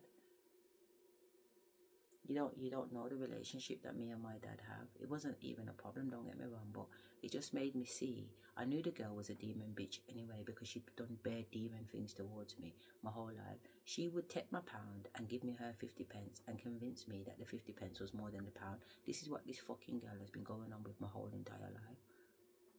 My mum don't like her. My mum will sit down and say she's the fucking devil. That's how my mum describes my sister. She's the fucking devil. I watched my mum when I was about 2, 3 tell my sister to put her tongue out because she's going to cut out her blood clot tongue because she's a fucking liar and she's a thief. She's gone in the pot and she took out chicken and she's ate the chicken, and my mum's already counted the chicken and left chicken for whatever chicken needs to be for the next day. And mate just gone in the pot and ate chicken. I mean, it's not justified. Don't take a knife out and try and cut off your child's tongue because they ate fucking food, because food's food at the end of the day. It's not that big a deal. But at the same time, my mum is releasing frustration because all this little girl used to do is chat shit to my dad, so my dad would come back and boss my mum's ass. So my mum's watching herself get beaten by this fucking man because of my fucking sister. I ain't got time for that shit, man. I ain't got time for that shit. I don't know what this girl's on, but this girl's been on it longer than I've been around. I'm not gonna change this girl, but I tell you one thing before I go. I'll tell you one thing that I did come across while I was going through my Kundalini in 2022. Was it 2022 or it was 2023. 2023. Spirit gave me a download, and the download was I was watching my sister. So basically, we're at some family party, and I'm dancing with my little sister. So my little sister would always dance, and I would always dance. But my big sister wouldn't dance. She'd sit down at the table and whatever. Sometimes she'd join in and dance, but more times she didn't dance. And it's like in this download, I was getting the understanding that my sister, while she's sitting there watching me dance, is just having bare negative feelings towards me, dancing and being celebrated, and everybody circling me. Because when I was little and I used to dance, everybody used to circle because I come from a dancing family. Every side of family, whether it's my family, my sister's family, my dad. I don't know about my dad's family still because I've never really. But my dad dances and my uncle Sugar dances. When I go out with them, their man are on the dance floor. My dad is last man off the dance floor. My mom is last woman off the dance floor. And both of them can go low. They're in their age, but I'm telling you, they drop it like it's blood clot hot. You know, so it's just a dancing environment, but Rachel's not dancing. So anyway, I saw the venom that she had for me from when I was a little girl. I didn't even know it. This is just something that's coming through divine intervention. But I was also able to see my own behaviour, because while I'm dancing and being celebrated by the people around me for dancing, if I do something good like get married, there's no celebration. If I finish a degree or get a master's, there's no celebration. But if I'm wilding out, I'm going on with myself and grabbing up my pussy, then there's whole heap of celebration. Everybody comes out. The whole family has been there when I've had a dancing competition. You know what I mean? Where was everybody when I got married? So anyway, I just, I probably don't even matter. But the point is that in this epiphany, even though I was able to see through my sister's eyes watching me, I was also able to see from my eyes looking at my sister if I had seen her. And I don't remember. There's been obviously times where I've got up and go, Rachel, come on, man, come and dance. No, I don't want you or whatever. But there's been many times when I haven't gone over to her and asked her to join in. I just left her. You know what I mean? So there is a part responsibility on me too, because, you know what I mean, I could have done more to include her in certain things. You know what I mean? But also, there's nothing wrong with just accepting that she's she and I'm me, and if she wants to dance, she'll get up and dance, and if she don't want to dance, she won't dance. And it's simple. Obviously, if we've gone out to board shit and we're at a club, she's dancing, but growing up as kids, I don't remember her doing much dancing. This is what this download was showing me. It was like a past memory. So I did have to ask her for her forgiveness during that experience, because I was crying my eyes out. It was like a real thing. And I asked her for her forgiveness because at the end of the day, it's not nice when it feels like someone else is getting all the attention and you're not getting any attention. You know what I mean? And if that has been a continuation for most of your life, then I can understand why it's been sticky. And plus my mum is an ex-demon bitch. She'd play us off together too. You know what I mean? She'd play us off together. oh, you know, Asher's doing this, or oh, did you know Leon was, you know, she likes to do that fuckery, you know. Oh, you know, Leon is doing, you know what I mean? Like, why can't we just all be happy? You know what I mean? Why we gotta play one child off with the other child? So my mom's done a lot of that bullshit in the background too. So I do understand my sister's behaviour to an extent. But there does come a time where you can no longer blame family and God and everybody else. There has to come a time where you have to take accountability and to say, you know what? Okay, this is my life. These are the things that are going in my life. These are the things that I can control and I can change. And these are the things that I do not have any control and I can't change. So I'm just going to worry about the things that I can change and get to work. And that's all there is to it. Get to work. So on that note, it's now 19:12 on the 10th of November. Yeah. All right. Catch you on the next one.